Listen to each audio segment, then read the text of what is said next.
I still don't really understand this meme, but it has a message. It has a point it's trying to make. And once you start kind of figuring out what are these, like when you look at one of these memes and it's trying to get you to think a certain way, like who's behind the meme? Who are the men behind the meme? Just when I think you couldn't possibly be any dumber, you go and do something like this. And totally redeem yourself. Welcome back to another episode of Three Averagely Intelligent Dudes Discussing Dangerous Ideas. And today we got a little two-piece. Little two-piece? Little two-piece. No biscuit? No biscuit today. Just two-piece. Just two-piece. Fuck your honey. We're going to be talking about something I brought to the table that I'm excited about. Memes. Damn, You know them. Yeah. You love them. We're going to get into them. Yes. I call them mimetic information distribution systems, but Or MIDIs. Or MIDIs for short, but you'll just come to learn and love and know them as memes. Yeah. And I brought a topic that I stole off of John, which is about games and the proliferation of games in our society, how they're important, why we keep doing them, how long we've been doing them. Shit, we just did an episode before this episode about a game. We were playing a game. Literally. In that episode. So go check that one, and I hope you enjoy this one. Let's get into it. Yeah.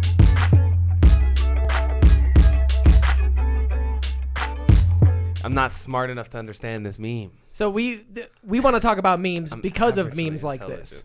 We want to talk about memes because there's all these multi-layered red pill, go down the rabbit hole, I don't understand them memes. Like that's a whole subset of meme that we can't even really call that meme. Like I just started calling these fucking things mimetic information distribution systems. It's just a picture with some Mids. words that MIDIs. I like MIDIs because distribution has DI, you know?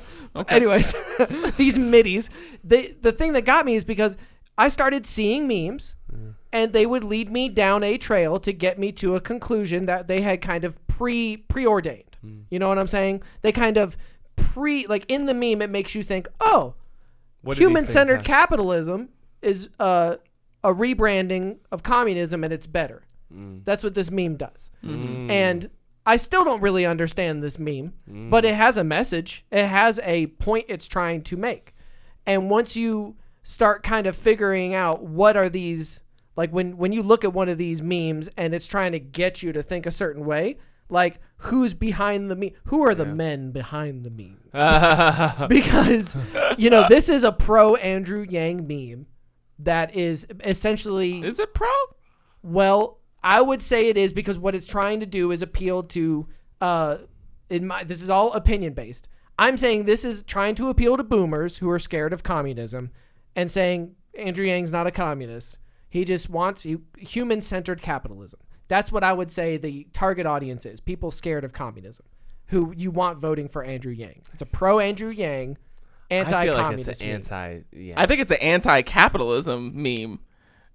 No, I think it's like they're saying, like he's like, hey, damn, already this conversation is so fascinating because we're all interpreting this meme. Exactly, we're interpreting a picture with some words on it. I'm like, he's like, no, this isn't communism. This is quote unquote human-centered capitalism. You know, so it's almost a joke on communism, right? It's like he's like, I'm not a communist. I'm not a communist. I'm for human-centered capitalism, which is like, yeah, that's my shit. But it's the same shit, is what I think. Because like you said, same boot. Same people getting crushed by the boot. There's a clown. What's it say on his heel? Feel the burn. Feel the burn. That's why I had to. Bernie. I was okay. trying to zoom in because I was like, wait, what's it say on the heel here? Feel the burn. So I don't know. I thought that they were making a play on like. Okay, well, like, knowing that says feel the burn, it kind of changes how I look at the meme a little bit now.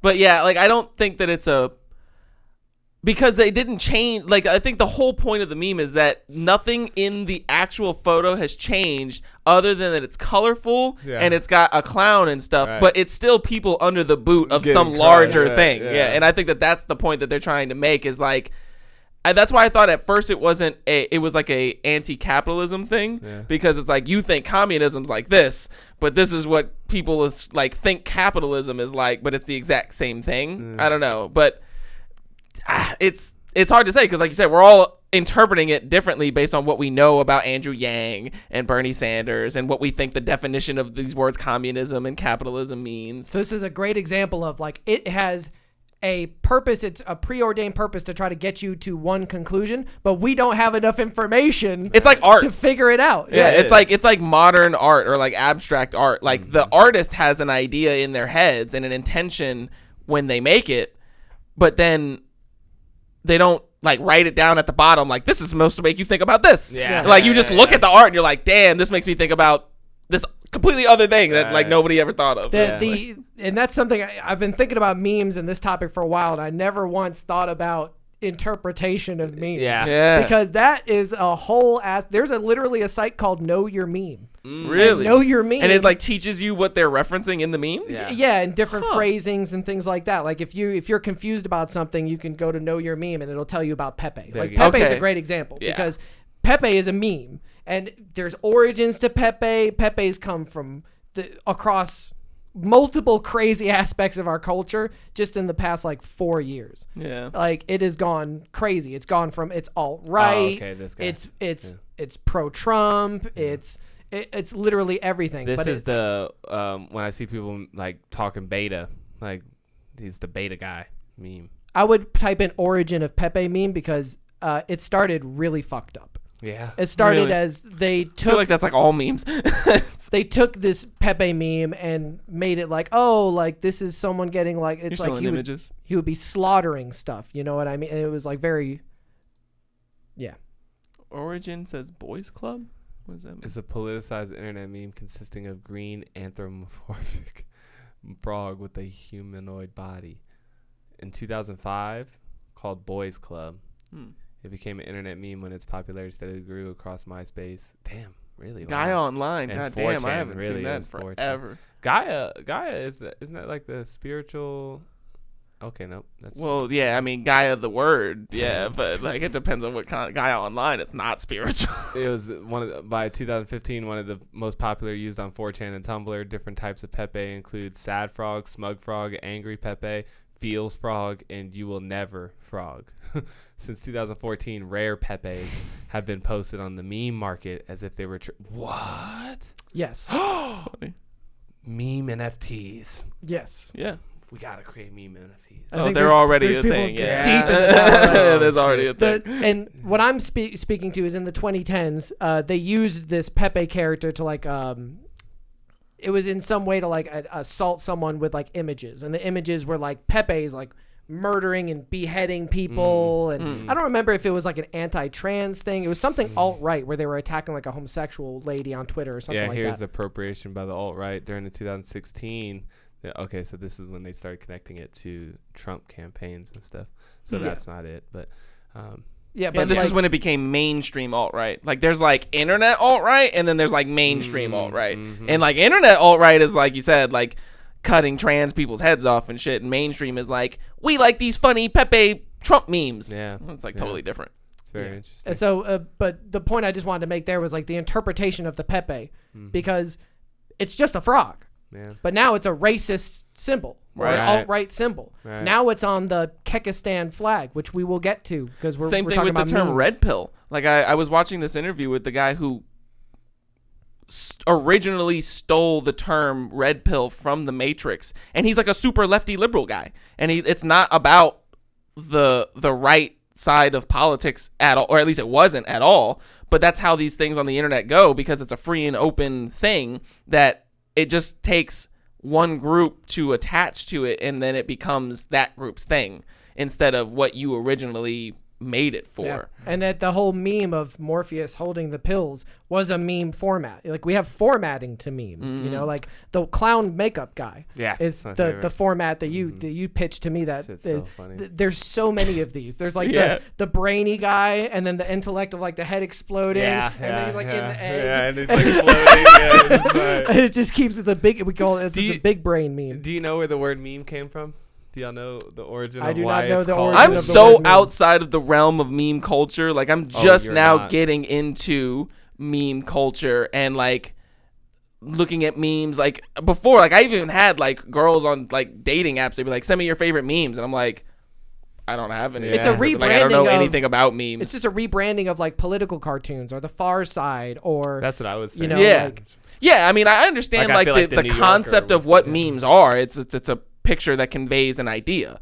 But like the internet's so fucking weird that the way that they do that is so strange. And it's like, as someone who doesn't follow a lot of pop culture or watch it, like I never got into memes just because it all just went over my head. I'm looking at it and I'm like, what does this mean? I don't get the reference. Yeah, like, because it's who is this person? And like you said, like if you don't know who Andrew Yang is, then that meme makes no sense to you at all. Like, or maybe you might get the communism capitalism part, but who's this guy on Drake's body? Like, what was that? Who is this Asian Same dude? with the Pepe. If you don't know what the Pepe is and you see a meme with a Pepe in it, you're like, why is this green frog relevant? Yeah, like, what is this? Yeah. Is this like Angry Frog? Like, what is this? So this is and it's gonna explain so much about what a meme is and where it comes from. So a meme is actually, from what I can tell, a biological term, right? It says a meme. This is from Wikipedia. A meme is an idea, behavior, or style that spreads by means of imitation from person to person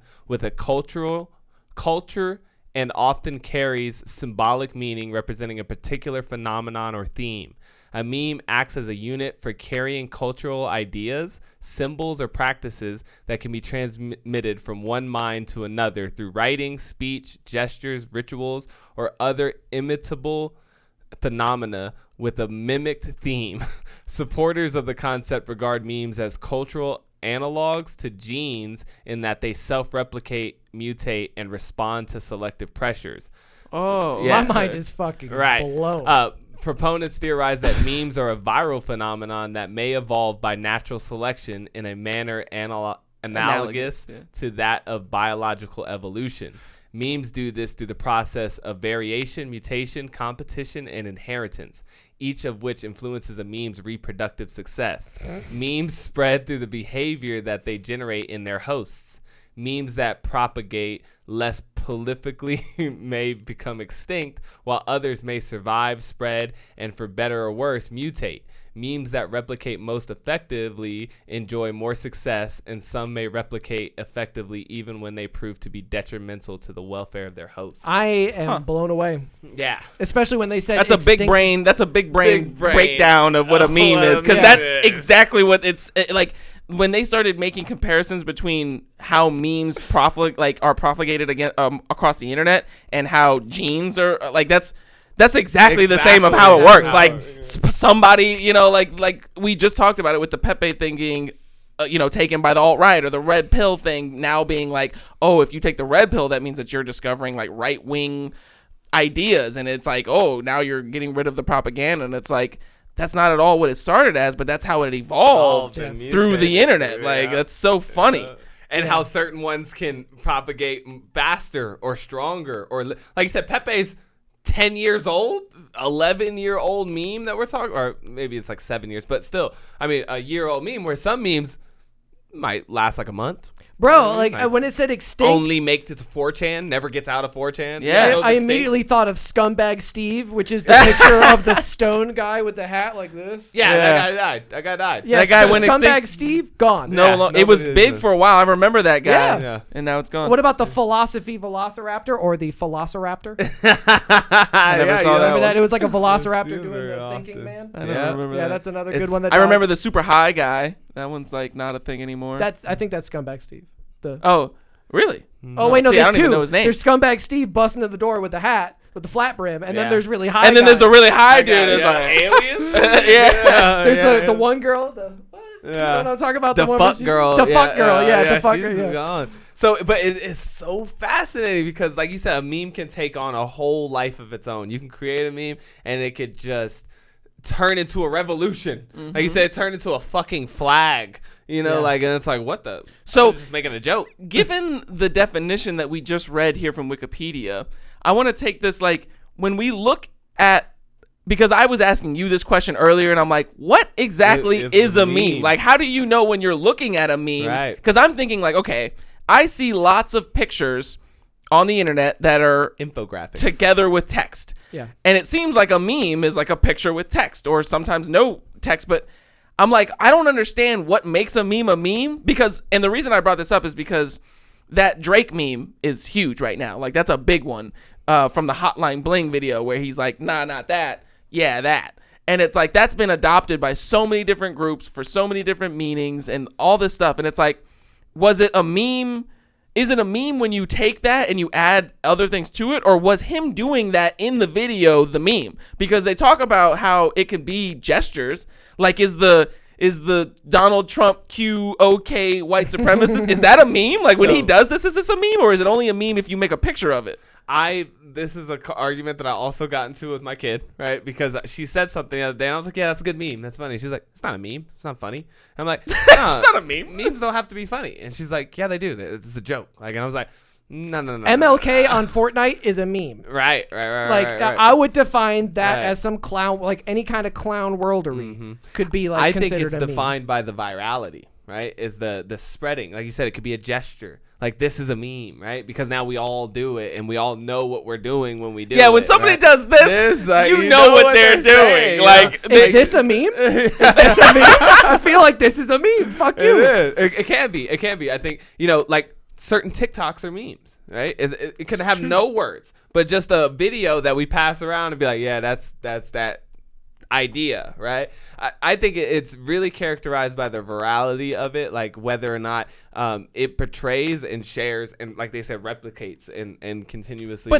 But now you're discounting, like, all the ones that die then couldn't be considered memes. They can be, I guess. Yeah, you're right. They just weren't very strong memes. Right, exactly. So, like, the virality of the meme.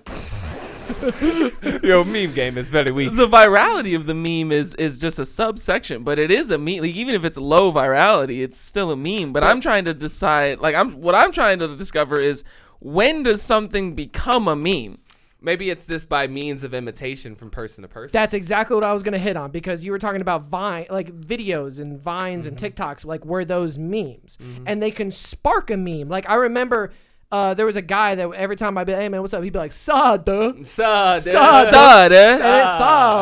it's from a Vine. Yeah. It's from some guys on Vine did some silly little thing, and then everybody imitated it. So now it was like, Now it's a meme. now it's a meme. So every time I would see this guy, he'd go, imitate. sada. And then it would always bug me. So I'd be like, I don't know what you mean. What the fuck are you talking about? No, I would always say, I'd be like, what do you meme? I don't know what you meme. And I would like try to like not make it sound like I'm saying meme. I would make it sound like I'm saying mean, and I would get really serious with him. Like I don't understand your memeing. Whatever you meant to meme, I don't get it. That's hilarious. And it was like our own little like Yeah. anti-meme That's meming. so funny. Like trolling a meme. Yeah. Wow. Because like I'm into memes. Like in my space, I don't see very much humorous memes. And that's why I was like you said, people would be like, yo, what's your favorite meme or share me? I'm like, I don't fuck with memes, man. I'm busy. Like I do real shit out here. I don't got time. I read quotes. I don't got time to be reading internet jokes. I'm out here doing real spiritual work. Okay. But like I said, I love me a good spiritual meme where they'd be like, don't it be true or something, or like the law of attraction's like this, and I'm like, oh yeah. I like those hood ones where it's like a picture of like XXX Tentacion like thinking real hard backstage, and it'd be like, cut them out your circle if they ain't true with you. I gotta show you one of my favorites. Those are my favorite ones. Those are on Facebook a lot. Oh, he got a bunch, of course. Yeah, I was about to say, I was like, you can't just type in Bill Clinton meme. Like, that was oh, look at that. They got a Bill Clinton holding your favorite album, too. That's so funny. That was a big Instagram trend. Really? Yeah. I'm only laughing because I recently found this page on Instagram called Newman holding your favorite album, and it's the exact same thing. That's my favorite one. What, when you wipe with the hood? He's doing so the crouch, And now this is another great one where it has a message it's trying to portray to you. It is convincing you through its meme virality that Bill Clinton is the blackest white president we ever had. It's true. Well, yeah, it could be true, but like it's giving And you a Obama was the foregone whitest conclusion. black president we ever had. It's giving you a foregone conclusion Yeah. that sometimes is not necessarily true. Like we showed the Andrew Yang one, but if you look at the next one in line where it's talking about Americans and the School of Fish, Right. it's trying to give you this idea that Americans are ultra violent and they shoot their schools up all the time. Now we do have acts of violence committed at schools in this country, and it is not something that's necessarily just a American phenomenon. But this would make you think that Americans are all violent Shoot school anything shooters. that is related to school. Yeah, because the meme, it's speaks for itself. And it's like, the reason I put this one in there is not because I think it's funny. It's because think it's kinda funny. it is a little bit funny on the dark Which every humor meme side. has there. Like, Yeah, you gotta have some humor in there. yeah. Like the picture is kind of funny. It's like Yeah. guys shooting a pool, like a thing of water. You know, Yeah, get it? I get it. What I think is Ha, ha, ha. funny is the fact that the two guns that they're holding couldn't make a splash that big. You let them off full auto, they could. I guess. Both of them at the same time? Yeah. that'd Depends be a on the lot of humidity in the spray. air. I mean, that if guy's the- got an AK Spray and the can other hang- guy is. hang in Yeah, there. I don't know. It's The tough hang to say. spray I've never done it. density. I don't know. I've never never fired a fully automatic weapon into a body of water. In So real life, I don't know. Yeah. Because, like you said, there's there's like some movie shit. there's also an element of mixing ideas, right? You know, it's like always, like you said, bringing in a picture, but then adding a text. Maybe it's bringing in Drake's body, but photoshopping Yang's head, and then creating the it's a form of art in itself too, where you have to remix these different pictures and ideas and stuff to create some type of. To me, it's political.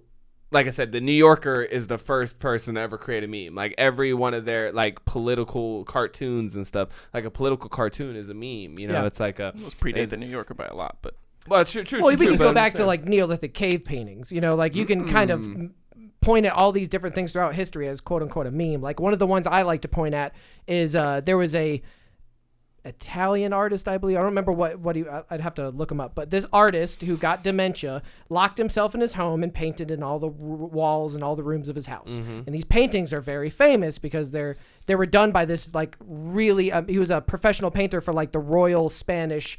Royalty. Like he painted the royals in the royal sense. So he had done these traditional paintings, but then when he got old and demented, he did that style with really fucked up imagery. You know, like people like masses like all dying in hell and shit like that. Can we see these? What's it Yeah. called? I'll crazy painter paints house. I would Google. Yeah, it's a tough Google. So I would Google like famous artist painted walls, dementia. You know,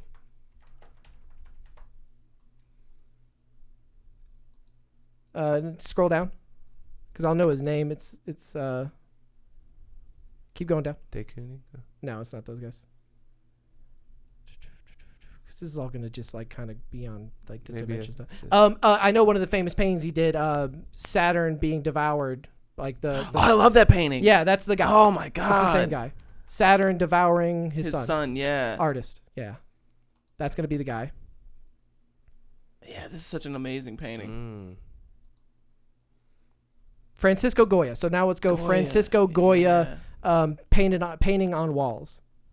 Yeah, because some of them, these will be Some of his regular regular paintings, paintings too. Yeah. Well, I don't mind seeing some of his regular paintings too. I kind of It's want like to a see the juxtaposition. evolution. Well, there's one I'm looking for specifically. That one right there. Online Francisco Goya. That one right there. So click that. The original painting he did on his walls had words. And up there above the person sleeping were words. And it was like a There's meme some about words like down when here on the you desk. yeah, it might even be the words on the Yeah. desk. I'm sorry. But that translated is very like telling. Yeah, it's a bunch of owls and Sleep of reason produces monsters is what it says. That's what I always kind of when I saw that I was like, is that the first meme? Because it's a meme. It's got a foregone conclusion. It's telling you like this sleep of reason produces monsters, saying like you'll have nightmares if you work too hard, if you work yourself to sleep, kind of thing. Yeah. And it's got that's not what it means. I think that it means that if you let your faculties of reason go to sleep, then it produces mental breakdowns in your mind. yeah. I love how art is subjective. Yeah, I was gonna say like they might even have some sort of like information about this. Well, that'd particular only be their tool. idea, you know. But Exactly. yeah, very fascinating because. You know, because you keep saying it's a proliferation of an idea, but it doesn't. And I was gonna say that too. It's like, yeah, it has a foregone like an idea that it's trying to portray, but it doesn't even always. You know, Not it always. doesn't even always. It could just be like, this motherfucker look funny. Yeah, you know but what I mean? Like, look, you see the funny looking guy. I didn't see him. Like, look at him. but He's like if funny you looking. see a meme that has Donald Trump in it, it's either pro-Trump or anti-Trump. sure. So it's kind of always got. But then what about like Tiger King doc?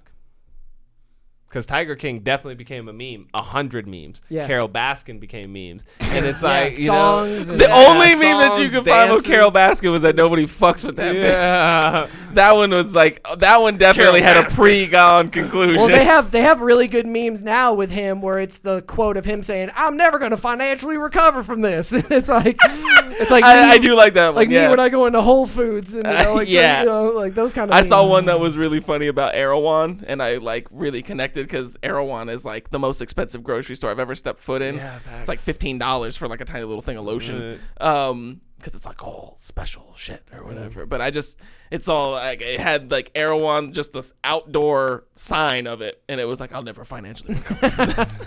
And I was like, facts. That's so true. Because Adesh took me there one time, and I was like, what is this fucking store? I was like, you actually buy things from this grocery store? Yeah, I remember going It's there. fucking ridiculous. I kind of get your point, though. It doesn't necessarily have to have the conclusion or be swaying you in a way. It could just be for the lulls. You know what I mean? Yeah. Well, the I last just is- posted one to the TAID3I Instagram of Kanye. Like, I think that's a meme. Well, so like a screenshot of like a headline of an article with like a picture attached is kind of a meme these days. Well, I added my own text at the top Well, of then it, it's though. definitely a fucking Yeah. meme. Like, I didn't send it there, but if you just It's click in on our the- profile, it's because I thought it was funny that he said, like, oh, Kanye West says Donda was released without his permission, and I was like, that's funny. Even the label was tired of waiting. They were like, fuck this, we're just gonna put this shit out. It wasn't a meme. It was just a headline until you put that other you context created a on meme. that, and now it is a meme 100%. I mean, even his face. my friend, shout out my friend Jeremy Egger, was watching a Magic stream on his phone, and there was a rules lawyering going on where they had to call a judge, and it's like the World Championships. It's one of the best players, my favorite player in the world, and he's screenshotting as he's watching it happen, and he catches this great screenshot of the judge leaning in and doing the Wu-Tang hands to Patrick Chapin, who is a known Magic the Gathering rapper. And the quote that he put, the text that Jeremy put was, "I will allow you to try my Wu-Tang style." And like, to me, I was like, whoa, dude, you just created the greatest Magic meme I have ever seen. And it went nowhere but my phone's fucking image folder. And I was always really hurt about that because, like, I've been joking for a long time, like, how great would it be to employ somebody to just make memes for you every day? What if I paid you one meal a day, and you had to make me 10 memes of the topic of my choice every day? I'd say that's a pretty shitty job, but But Well, I mean, it's just one of many jobs that could take you 20 minutes. just think about like You get a free Marcus meal every Aurelius day. Said that one guy that just walk. You're a man. Hey, you're a man. You know, so there's a weird jobs out here. And but- what if all of a sudden I need some Marcus Thanksgiving Aurelius is memes? also the emperor of Rome. But I'm just saying, like, he hired a guy just to tell him he Yeah. was a man. You know, what the point that I think that was even more interesting that you were bringing up was the fact that, like, how does a meme become Pepe the Frog? You know, like, what does a meme have to do in order to catch that virality? Social media. That's so true. Social It's media. distribution, right? distribution. And like you said, just like you think of a virus or something that comes, like, it has to start replicating, and it has to start replicating fast. It has to get into other hosts. If it doesn't spread, it's gonna die. I kept it in my instantly, image folder, you know? and nobody got to see And that it Wu-Tang died, meme. and it Yeah. died. You know, but maybe you get it on 4chan or you get it on somewhere, Reddit. Like, it tends to be forums, right, that kind of perpetuate these memes because you have a collective space where everybody can see it and be exposed to it. And then if it's a good meme, like, you know, like I said, if it's got the good genes, it's strong, it'll spread, and then it'll start to mutate because, like you said, a meme will hit John, and John will think it's hilarious, but he has a better take on it. You know, he's like, oh, no, don't call it human-centered capitalism, you know, call it this or whatever. Make sure you put the field of burn on there. or Mutate something. it. Yeah, mutate it. Because it's funny like that. Could also Like be too specific. You know, like the Magic one was a little too specific. You know, in the same batch of meme making, there was one where, like, there was this known alcoholic that worked in the industry that I was in. Everybody kind of knew this guy was a drunk. And he came to work one day all fucked up in the face. And it was pretty likely he got beat up at the bar or something like that. Yeah. But somebody took a picture of his face and was sending it around to everybody that used to work with the guy. And this guy put text on it that said, "I fell down the 12 steps of recovery." And I was like, it's so specific that only the people who work with that guy and knew that guy will get it. But it's a 10 out of 10 meme. Yeah. That's true, Really because if good. you were to replace that guy's face With a more famous person's drunk face, guy, yeah, like that we knew at that- the beginning, that- that's like a- Andy Dick's face. Or yeah, something. then you could, then that would be more applicable. And I think that was the same thing when we were looking at that Andrew Yang meme, Yep. like you said, or like I said, if you don't know who Andrew Yang is, then that meme goes right over your head. Yep. And that's really what happens to me a lot when I look at these memes. I'm like, I don't understand what they're referencing in this meme.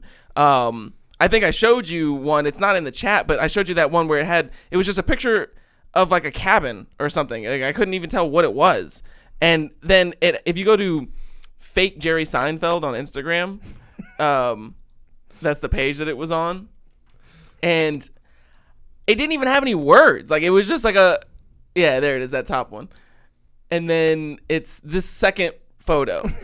Yeah. Like, I don't even know what this is. Like, it's just a picture of this cabin and then Jerry Seinfeld with like Cyclops eyes, like laser beam eyes.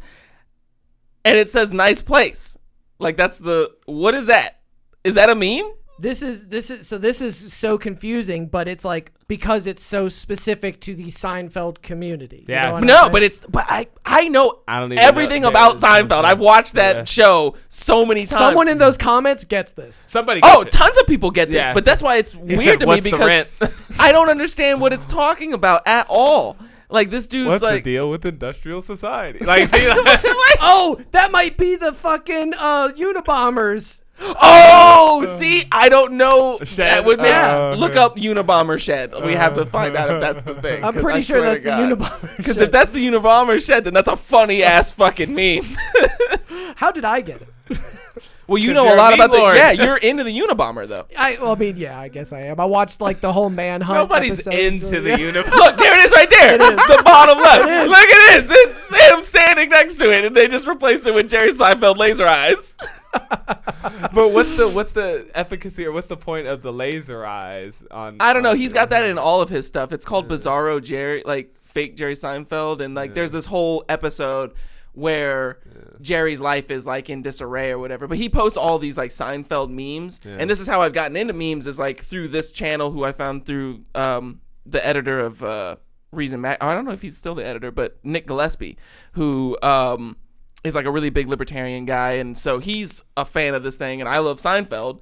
So I started following it, and like this literally just happened like 2 weeks ago, and so now I'm seeing all these memes, and I'm like, I don't understand what's happening here. So this is actually a really good time to be talking about this for me because I'm like just getting into it, and I'm like I feel late to the game because like all these people like you know the most about memes out of all, the three of us, and it's like the fact that you were able to pick up that reference of the Unabomber shed, like that goes to show just how important understanding what the people are referencing is, and how if it's too specific, then not enough people will get it to be viral. Yeah. You know, and I was working on this idea as you're saying that because I was like, yeah, that's why Drake's meme is so viral because everybody knows Drake. But then that didn't explain Pepe though. Like, why was Pepe one of the most famous memes the world's ever seen? You don't know nothing about that fucking frog. You know, I think it's just like if somebody like the meme itself can take on an identity, like, you know, like the whatever they put in juxtaposition to the frog was so, I guess, maybe universally understood that the frog itself becomes like, Yeah, well, because the frog wasn't the reference. The frog was whatever it was the thing to make the reference to. So whatever it was referencing in the original Pepe meme, then that was because I think that that's what I've noticed about memes is that it's very much centered around referencing. Like you reference something, like in that one that we saw about the dudes shooting into the water. Like they're referencing the high amounts of school shootings that happens in America. And so like without like if you're somebody who lives in Afghanistan, like I heard that some people didn't even know that Afghanistan was occupied by the Americans for the whole time that the war was going on, just because it's such a rural country and people are so disconnected from what's going on that they didn't know that the Russians had even left. They thought that they were still part of like the Soviet Union. I guess like nomadic tribes, people of certain areas. Yeah, like they don't get news. This Like happened you'd have during no World War idea II. that. Yeah, like you'd have no idea that your country has no longer been like shit. Maybe some people didn't even know that the Russians were there or something like that. Like, you know, and so if you miss the reference, then it's totally lost on you what's going on. but to John's point earlier too, but memes in themselves are educative. You know, like that's why he knows, like you said, he understands these things because there's been times where I've had to go research a meme. Like you said, like where I've Tons of seen times a for me. meme and I'm like, what the fuck are they talking about here? We just did it. We just did did it. We were it. like, what's up with this cabin? Like, what is this? Oh, maybe that's the All right, let's search. Oh, it is. Oh, Yep. what are they trying to say? Like sometimes they are cryptic, and in that you want to get the meme. You're like, well, I want to get what the point is here. And so I think it's so weird how it can educate you. Like now I know what the Unabomber shed looks like. Yeah. Did not know that. Now until the that caption meme. on that is hilarious. Nice place. That's funny as Yeah, fuck. what's the rent? Like, it's all, What's the rent? it's Yeah. all Like, funny. And I now. mean, I saw one the other day that's supposed to red pill normies to Pizzagate. It was a picture of Donald Trump eating a pizza backwards. And it's like, Donald Trump has scandal about eating pizza. Google Pizzagate. And it's kind of like a joke if you know what that Pizzagate is, like this whole child trafficking Democrat, baby eating thing, then you get the joke. You're like, ah ha ha, they're trying to get you, the people who don't like Trump, to look up Pizzagate to turn on the Democrats because it's kind of an anti-Democrat conspiracy yeah. theory. So it's like a multi-layered meme where it's aimed at the people who don't know what Pizzagate is, but if you know what Pizzagate is, it's a funny meme. But if you don't know what Pizzagate is, it's not a funny meme. It's just supposed to red pill boomers. Yeah, funny. it's like a good headline too. Like you said, because you call it's an information distribution system. Like that's it. It's essentially what our genes are. So I think I was kind of in the right realm of You definition. are. Oh, no, you are. 100%. Because nothing can get out in the world faster than a good meme. You know what I mean? Like I said, like a good headline, maybe you don't read The Atlantic though, and it doesn't come across, and not everybody's sharing it. But a meme will have this quality where it's like you can portray this really big esoteric idea very quickly in like one story post or something, and because of its humorous quality to it, right, it makes it fun and you want to share it, right? And just so it's very interesting how a meme, like I said, a meme can get around the world in like 30 seconds flat. You know what I mean? Like I said, in a day. Tiger King is a perfect example for me. And it's condensed information. That's a great point. Right. Yeah. Where maybe you didn't even see the documentary, right? You didn't see the documentary, but all of a sudden there's 15 memes floating around. There's jokes, there's videos, there's, dances, songs, and you're finally like, what the fuck is this? Like, I gotta go see. This thing is everywhere, and so who is this Carol Baskin bitch? Right. I almost went full Jerry Seinfeld. Who is this Carol Baskin bitch? That's too funny. Damn. But yeah, it's so fast. It's so fascinating because, like you said, I don't even remember when this came about. Like, you know what I mean? Like, I early remember when the in original memes school, were just we like didn't have no memes. Paint, like Microsoft Paint drawings, like of dudes crying, and then there's like a little text bubble of something. Yeah, that's true. This is where it first hit me. I remember my first meme, and it was demotivational posters. It was the joking motivational. It was like a motivational poster, but it was a joke. And so it would have like a top line, and then the punchline was the little text on the bottom. Dude. Now the one that got me was actually it was like a picture of a guy, a Nazi soldier in black and white, and he's slipping on the ice. And his boots going up in the air, and he's kind of grabbing himself down at the ground. Yeah. And the demotivational poster said, "Halt, Hammerzeit," like hammer time, like he's like doing a breakdance.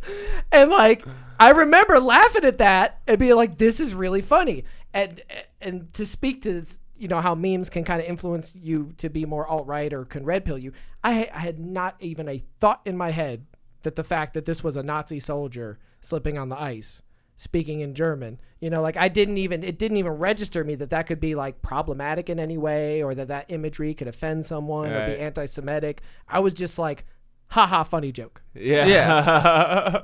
I'm trying to bring up this one that I subscribe to now. I can't find it though. It's weird. You'd think it'd come up because it's just. Well, it'll say Rod followed by Rod the Planner since you're on TAID3I. Oh, okay, cool. Yeah. See how the fake Jerry Seinfeld one says Am followed I by Mac. spelling it wrong then? Oh, There it is. There it is. It's just affirmations. This website With With three three F's. Oh, okay, There no you wonder. go, yeah. This one is so funny. Oh yeah, I seen you post. It's so funny, dude. Like, they're like kind of like you said, like demotivational. What the fuck is this? Some of them were like, I will live a life without This is a level of memeing I've never like. I love when people bring me new genres of memes.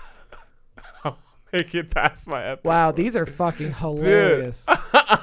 Yo, and then like I said, The sometimes, formatting is Isn't incredibly it- strange. right? Like sometimes the pictures don't even make any sense. But like there are these weird kind of blurred out childish Well, images. they'll be way different. So like,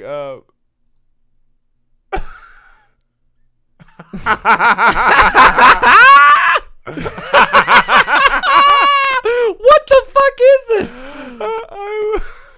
Wow, this is a whole other great, level. right? What kind of meme is this? affirmation memes, you know, like that's what they are. They're like they're demotivational posters to me. That's what I thought of when I saw them. I was like, okay, these are like affirmations Wow. that you would say if you're being like funny or like kind of poking fun at affirmations or something, because it'll be things like that. I am ready for massive multitasking this week. Or my favorite ones are the I will not, like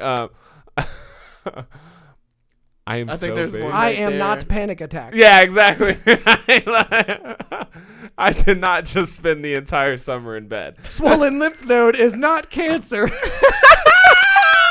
I'm fucking done. It's pointing at people's weird anxieties and stuff, and like turning them into like anti-anxiety affirmations. It's so funny. Yeah, this is That's good. But like you said, I guess these are memes, you know, and they gotta be, because I only got turned on by seeing other people sharing them. You know, it's like a whole, like all the Tana's groups were sharing them, and I was like, yo, I want to see. I want to bring you into my meme world. Go Yeah. back into the chat real quick, Yeah. because I have a very specific meme type that has stuck with me for a while. Messages. Because everybody's got a flavor. You know, everybody's got a flavor for sure. And for me, it's I call them boomer memes. It's memes that like your old aunt might share on Facebook. So keep going down here. Did I put one up? Okay, I guess I didn't put any boomer memes. Oh no, I'll have to. this isn't a boomer meme. No, that's one of the ones that I posted. That is essentially a boomer meme. I'm gonna send one to the chat right now. That's very specific. Because like you said, this year, right? Now you have to get the reference here. Does anybody know who that man is? That was Yeah, the that's guy. He the shot dude. up something, right? He Correct. shot up that's the Asian massage parlor dude. That is Oh, the okay, Asian all right, massage yeah, parlor yeah, guy. Yeah, we did a whole episode on him. Actually. And you remember there was a whole discussion about whether it was racially motivated, Right. you know, whether this guy was, you know, Mm-hmm. very funny, but also very dark, and gives you like this message where it's like, are white people who commit terrorist acts not called Damn, that terrorists one's because funny. of This white was privilege? hilarious. Yeah, this one's good. Why are you so poor and primitive? It's going to be your fault. Yeah, there's layers to it. That's There's layers that's to a it. deep meme right Yeah, there. there's This layers is the to one that kind of looks like the one I was telling you guys about outside. It's like a painting like this, like an old school painting, and then somebody just put text, and the Yeah. guy was like, you know, I can't pay these crazy taxes, and the king guy was like, you talk a lot of shit for someone with such a flammable house, and I was like, damn, that's how they really be too. This was by far one of my favorite. Yeah, now like, clearly culturally relevant. I'm really memes. this one's for me. And like because I know a lot about Seinfeld, I get the references, Yeah, so yeah. it makes more sense to me. But this one was fucking had me But dying. see, this is what a Fully good, vaccinated man in 2025 trying to locate his Theta variant COVID-24 vaccination card with George in the mega wallet. That's comedy. That's great. What's funny to me about, and this is why I think this is one of those good memes that can get around, right? Is you actually don't even really need to know anything about. Like I've never seen this episode of Seinfeld. You don't need to I know don't anything about George. Like nothing about that is relevant to understanding the meme. Yep. I'm so excited. You just I have to found a see the boomer wallet. meme. Yeah, you just found- gotta see him to making a face and looking through. Okay, refresh our chat because I got to show you. This is my favorite format. So it's like these really generic pictures with the really light text on top, and they're always just really confusing and weird and very like homophobic in a sense because it's supposed to be like something like an old man would share. Yeah. I know. I know what you're saying. I was just playing golf yesterday or the other day. We're on base and this old Navy dude just runs up on us, right? Like we were like letting him play through, and then he decides he wants to stop and have like a 10-minute conversation. And we're The just stop like, and chat. Ugh. Fucking hate that. So shit. he's going on, and you know he's this guy. Like, Yeah, he shares he's like, these. I'm an old Navy squid, blah, blah, blah. And he's like, look, he's one of those guys that always looks around and be like, I'm not no racist or nothing, but, Scott's got a funny joke that's racist. And I'm like, all right. Some I really don't like black people. And of course, I get it because, like you said, they're boomers. Like, he's not racist. It's just they grew up in a situation where you'd make fun of anything and everybody and say fucking whack shit. Like, we're in a current culture now where, like, I thought of a joke that could be racist, so I just kind of wrote it on my pad to talk to you guys off camera about later. Well, now you got to bring it out. Okay, so you were talking about knife violence in specifically in England. Yeah. And I was like, I wonder if there's a lot of spear violence in Africa. But it felt too racist, so I wrote down spear violence in Africa on my notepad. It's culturally biased. Oh my God, that's funny as fuck. It's funny. That is funny. I don't care who you are. That's fucking funny. That's fucking funny. That could be a meme. Yeah. Could be a meme. See, and that sucks that, like you said, you could make that a meme and then it'd go everywhere. Everybody will share the shit. But if you say it, then everybody's like, oh, well, you're fucking, there's not. Yeah, like, no, I want to touch on my Trying last... to say they don't have knives in Africa? You know what I mean? Fucking Like, racist no, prick. I want to fuck are you touch on my talking about? last meme that's in our chat because it's a Bernie versus Elizabeth Warren meme that it's like irreverent. It like doesn't really make it makes sense, but it doesn't really make sense. It's just funny. Can cats have salami? Elizabeth Warren says cats should only eat cat food. Bernie says cats can have a little salami. I don't get it. It's where do you stand on the issues that matter? That's the joke. Oh my God. So the joke is be informed, compare them on the issues that matter. Okay. The issue is, can cats have salami? And these are the two old white people arguing about whether or not their cat can have salami. That's funny. Elizabeth Warren staunchly against it because cats should not have people food. Yeah. Bernie, he's a little more lenient. Yeah. Cats can have a little salami. That's fucking I wonder funny. if memes have more or less success depending on how deep they are, though. Because that's one of the things we've been talking about is like if you miss the references and stuff. Like for me, when I just see this, maybe because I see so many memes all the time, I just scan through it real quick and I'm like, can cats have some? Like I missed completely the be informed, compare them on. Like I just read right past that, and so to me it didn't make any sense, and I'm like on to the next, And like you said, there's you like a very I'm deep a puzzle meme. man. Yeah. I like He the likes puzzle. a deep meme that you have to kind of decrypt. Well, the primitive one, the like you people are primitive and it's going to be your fault. Yeah. That you can dissect for hours. It takes time. At first, it doesn't hit as much as like when you start thinking like, oh wait, they're already primitive, but it's going, But like, they're kind of like in comparison to you think I'm primitive, but we're gonna blame you. Like right. it's layered. Yeah, layers. Yeah. And some of them are layered like that, where it's like you got to be smart to kind of get the meme, and some just smack in the face like instantaneous. Like this one, you didn't have to think of it even. The funny thing is, I didn't even need to know who this guy was again. Like, but I know that that this has been a culturally relevant topic of how when white people do crazy shit, they're mentally ill. They're and crazy. when colored people do it, they're terrorists. Or what's interesting about this though is that this is actually slightly changing now with the whole January 6th thing and the push to call like white supremacists like domestic terrorists and stuff like that. I think that's kind of interesting too, is like we're finally getting out of the realm where like if white people do it, it's just that they're sick, and if brown and black people do it, they're terrorists. It's like, nah, if you blow up somebody, you're a terrorist. Okay, so I want to go back to this because we were talking about this a little bit. The great. Well, that's GIF. a great meme too. It's Yeah, like, the we GIFs. just speaking in GIFs. Is a GIF? Is a GIF a meme? If you it's a. That's hard to say. I don't know. It can be. I've Like, seen if memes it's a where they have the popular- text at the top and then underneath will be a small animation. Yeah. And I saw a super racist one that was like, I was like, yo, that's fucked up. Yeah. And it was trying to be like really funny too. Yeah. And it was like the scene from one of these open season kind of like animated television or movies. Oh yeah. And it was like the deer and the bear, and I had to see the movie, so I immediately knew the reference it was making the scene. They break into a convenience store and they eat all the candy and they go crazy. And the meme was like something about like a black person when a police tells them don't move, and then the animation underneath was like the animals moving all over the place and being like, and I was like, yo, that's fucked. Like it didn't make me laugh. But I was like, this is the level. Yeah, this is the level of meme where it is alt-right or cringy, and I'm sure you can do it on any side and make any fucked up thing into a meme. Anti-Semitism, whatever. We call it alt-right, but really it's just like, why is it that the right side of the political spectrum seems to be so much better at this. There is literally a meme called the left can't meme.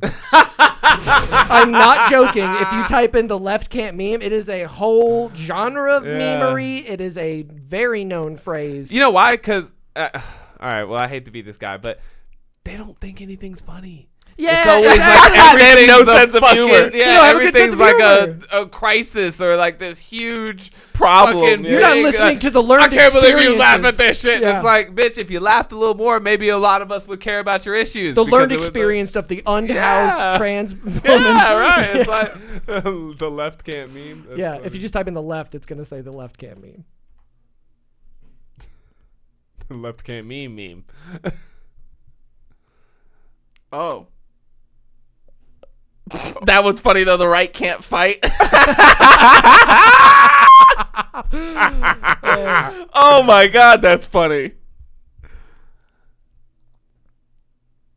This is gonna be. You should have just. Now we're on opened Know image. Your Meme. Oh yeah, see, Yeah. know you meme. Oh. This is interesting. It gave us a whole breakdown of like what Is an the left expression can't meme. typically used to criticize political memes created by left-leaning internet users as unfunny or cringeworthy. It is believed to have been created on poll and rose to prominence in the 2016 presidential election. Nothing it fascinates me more than the guy who figures out the etymology or like the history of a meme. They're Yeah. like first seen in 4chan on this post at this day. I'm like, Yeah. how could you possibly know Track that? that down. Like, how Yeah. could you There's a few possibly channels that I figure really that like out? that are like internet historian type people. Right. There's a guy named Wavy Web Surfer, and he Yeah. does like these things where he'll be like the history of Chris Chan, you know, like Mm-hmm. the guy. Saw that the other day. Yeah. Yeah, I didn't even know anything about that dude, but I guess he got arrested or something, and all of a sudden I was He's like, one of the most documented humans on the face of the earth. Yeah, it's very Damn, fascinating. that one down there is funny too. The left can't meme, the right can't clean, with a picture of Jordan Peterson in his dirty room. Damn. Yeah, they be getting at each other with the memes though. Like you Yeah. said, it's a battle out here for meme superiority. Yeah, the But- meme lords have spoken. Yeah. Oh, so my question was, and as we were talking about this before, like you were turned on to this massive news through this post, right? That Yep. Max sent you. He could have easily just told you, right? But instead he shared a meme. Yeah, well, he Or is this like an communicated. infographic? He or like a communicated post? in picture format. Yeah. just like a GIF format or a video Yeah. format. Yeah. Because I often wonder about that. Like if a post is going around the internet, like is it now a meme? You know, or is that not crossed into meme? I think we have a gray area because Yeah. like I've seen memes that are just Twitter screenshots. Right. You know, or Yeah. I've seen memes like 100%. like the meme that you made where it's like even if you didn't have the text up top of that Kanye meme, if it's just a really wacky ass fucking headline with a picture underneath, that's kind of a meme. Right. Yeah. Like it's kind of, but it really. Or like is. if I It's had just a changed, headline. like if I had changed the headline to say, Something else. you know, like if funnier. if instead it said label decides that it's not fucking with Kanye shit anymore, puts out Donda without his permission, Yeah. and like that was just like the headline. If I changed it, does that make it a meme? Or if that was really what it said, would that be a meme as well? I feel like the remixing, like we talked about, it's the referencing and the pulling from different things that kind of moves it into what we would define Yeah, like what if it culturally as a meme. what if it referenced him saying that slavery was a choice? What if it was like, you know, label decides slavery not a choice. Yeah. Releases Donda. You know, something like or that. like this one when Damn, it I was should've like, made that if we instead. just did You know what I'm the saying? Like- Cristiano on Drake's face, you know, and it's all like Manchester City? Nah. Yeah, nah, but I'm then actually, I'm you- pretty sure that's a real, that probably exists. Yeah. oh 100%, right? Yeah, Because that was the thing. Like he was gonna go to Man literally City. just before this, he was gonna go to Man City. Yeah. And then something happened and he decided not to. well, Yeah. Sir Alex Ferguson, Ole Gunnar Solskjaer Called Bruno him and we're like, Fernandes, "What the fuck are you they were doing?" like, yo, why What? don't you just come here? That- We'll pay you 30 mil. Like Yeah. it's not a big deal. Chill the fuck out. 100%. Yeah. Yeah. So And don't worry, we won't give you any Coca-Cola. Yeah, no Coca-Cola. What is that That was all Oh, Cristiano dude, got yeah. memed during He the got- UEFA Champions League matches, or it was the European, It was the Euros. the Euros. that's what Yeah, it's during called. the summer he playing he for went to do Portugal. the press conference, and one of the sponsors of the Euros or of UEFA or whatever was Coca-Cola. I did. See And so this. they put a bottle in front of the And he was players, all- and he moved it off. He didn't just move it away from him; he moved it off Off frame, frame. yeah. Yeah, it was like, I only drink water. Yeah. And he was like, I'm not being Paul Pogba moved to Heineken because Paul Pogba is a devout Is Muslim. a Muslim, and so he's like, I don't fuck with alcohol. I don't want that in the They shot. nod to this in the Ted Lasso show that I was telling y'all about. They have a whole episode where this God, I happens gotta where watch one that of the show. players is like beefing with the sponsor and type shit. It's funny. You know, that's so fascinating too because, like you said, there is a whole culture around memeing. You know, like you said, you can be a meme lord. I just keep getting stuck on this, like how it just distributes information. You know, like Jake Paul fight just the other night, right? And this and that. I was actually walking right by it. I was in the casino and they were playing it on the mega screens, but I just paid no attention to it whatsoever. And then I got home and I started seeing memes about the fight and this and that. And I was like, oh shit, that was the Jake Paul fight. I was like, oh damn.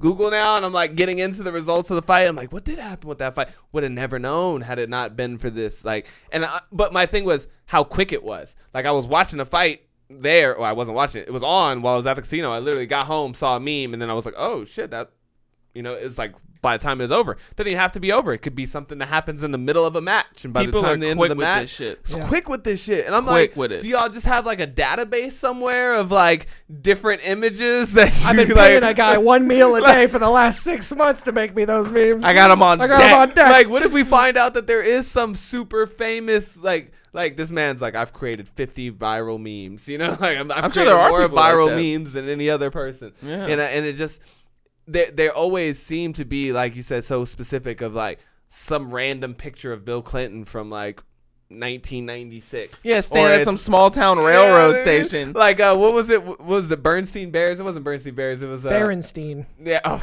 don't get me started on that. But what was that other old show that was like on about the same time? Arthur With the right? hands. Yeah. That clenched up fist Yeah. Arthur meme. Yeah. Yeah, like there's Arthur meme. I'm like, who's coming up with this shit? Like, who's thinking like, ooh, Arthur's fist right here. Ooh, if I screenshot this children's television show from the 90s, I can use this funny face and make a reaction meme. Yeah. Or is it like you were talking about where this dude's just screenshotting the Magic game and just stumbles upon a good meme all of a sudden? You know, I've it's done this weird. multiple times where I made one for the Chelsea group that I was running. On the Instagram, I saw this hilarious highlight of when Roy Hodgson was like the manager of Crystal Palace. I think like last season or the season before. Their team scores a goal, and then it cuts to Roy on the sidelines, and he looks so confused. Like he has no idea what the fuck's going on. And he's like looking back and forth. He's like, huh? And I posted it, and it was like a gif of him looking back and forth, and I was like, I think it's time for Roy Hodgson to retire or something like that. And like, I remember like that happens a lot now when I'll see something in a game or while I'm watching and I'd be like, oh shit, I'm going to pause it and screenshot that because that would be funny content. Yeah. Like, okay, I was going to ask this earlier. Is the video that I posted on TAID3I of the Taliban leaders in the presidential palace meme with the boys are back in town meme. song. Have you Meme. seen this? You've Yes. seen it, right? 100%. I remember you can watch our Afghanistan episode and you can see where I had the idea for it because you said something about being back in town and it reminded me of that Cringy song. meme, by the way. Oh, I know. That's why I said in the thing I was like, I know this one's wrong, but I couldn't help myself. But I just it's too good.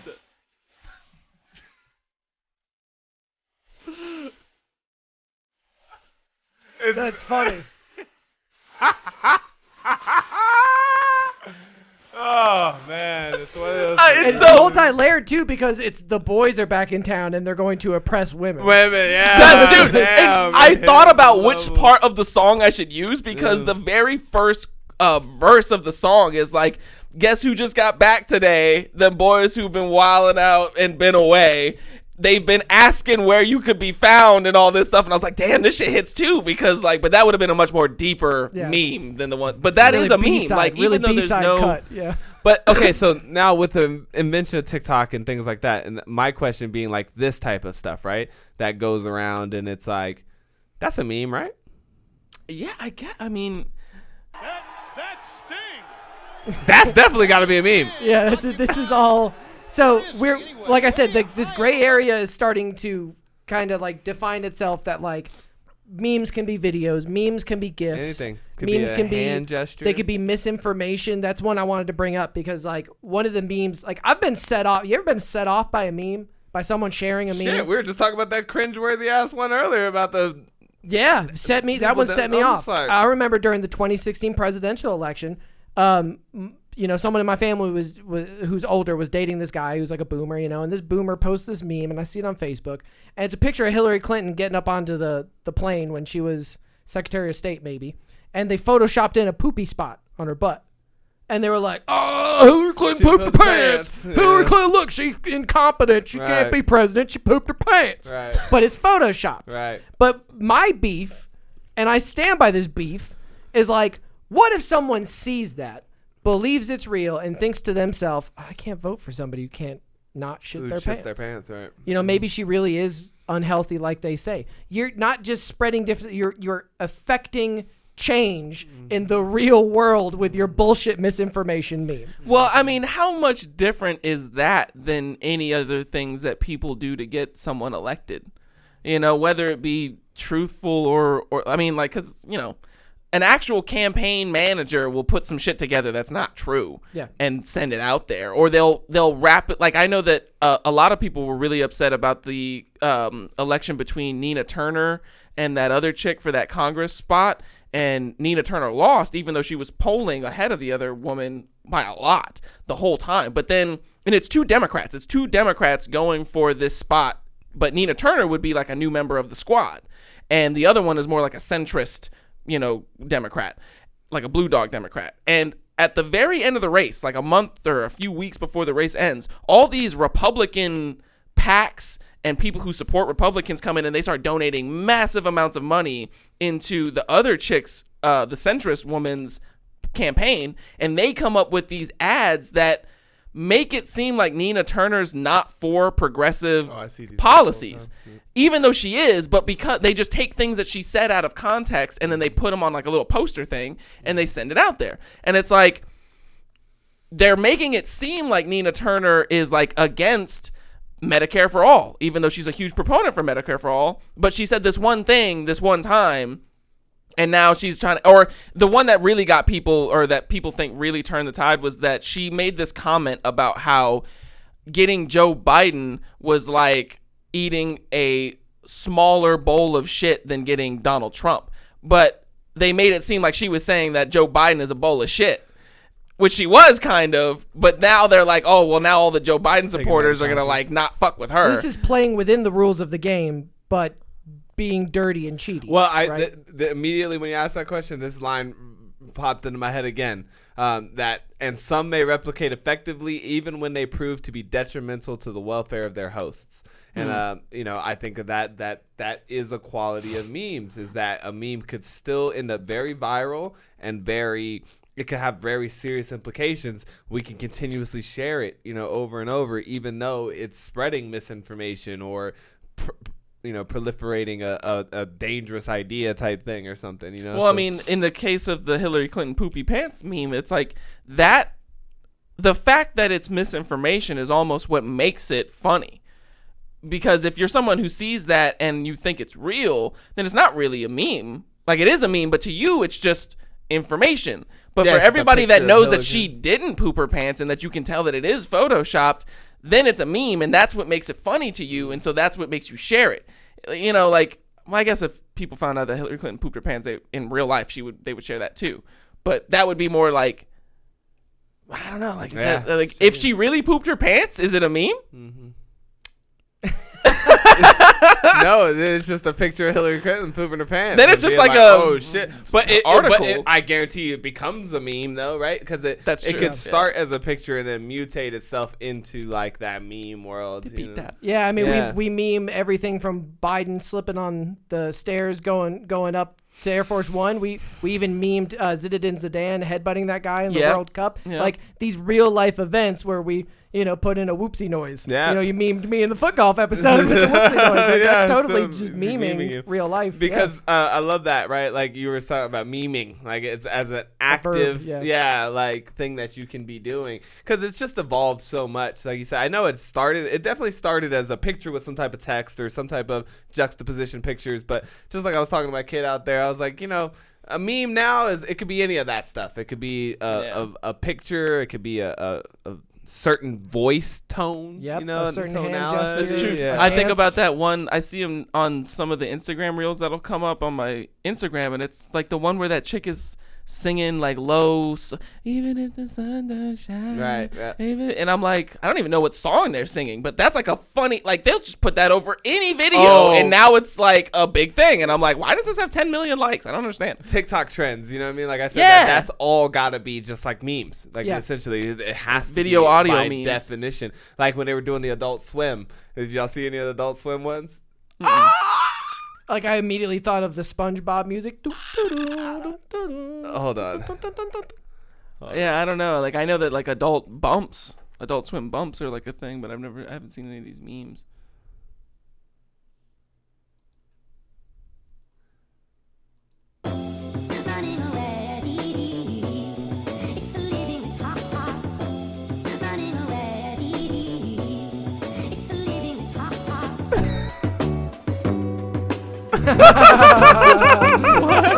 Okay. Let's keep it rolling. I'm trying to get into this. Yeah. Let's figure out what's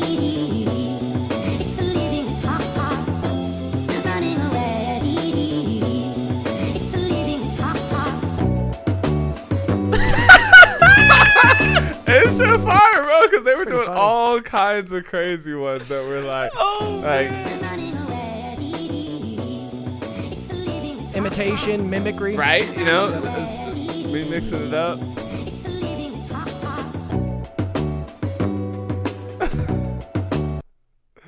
And I'm guessing this music is one of the old school Adult Swim bumps. Yeah, they used to do those okay. little real commercials just because you're supposed to belong somewhere. Like they used to do these all the time.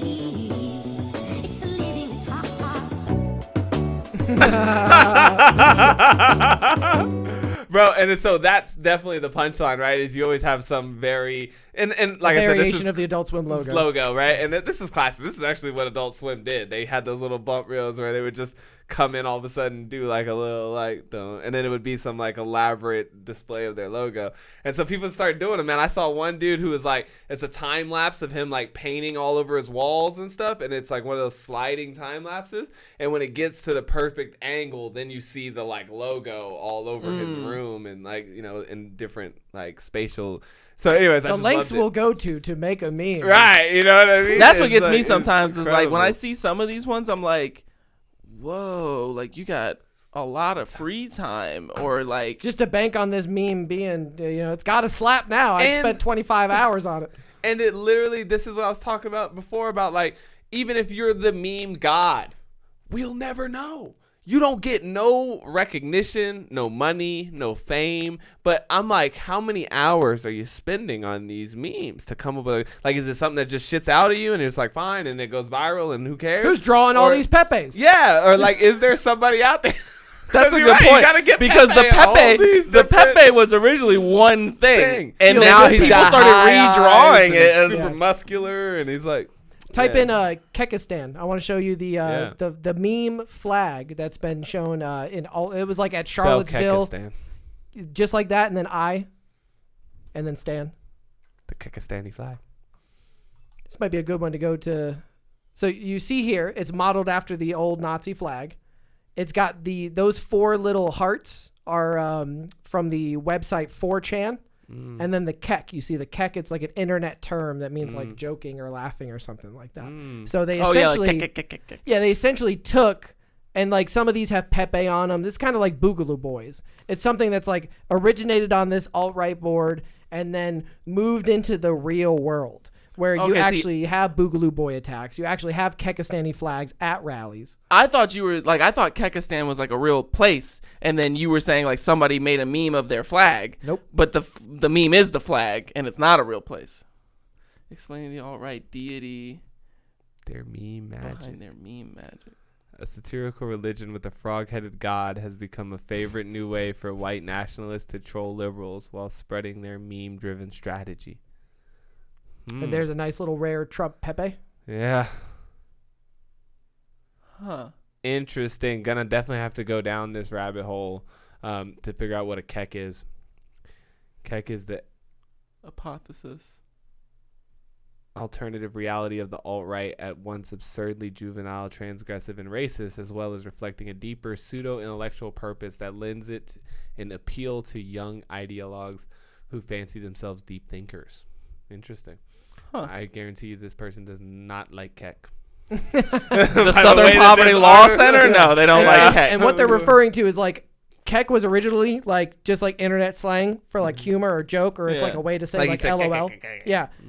But then apparently they figured out that like in one of these old world religions there was a god of like chaos that was a frog named Keck. So it's like you have this parallel. It mutates. Yeah, you have a parallel universe thing where it's like Wow. they created Pepe the Frog and made the little Keck thing.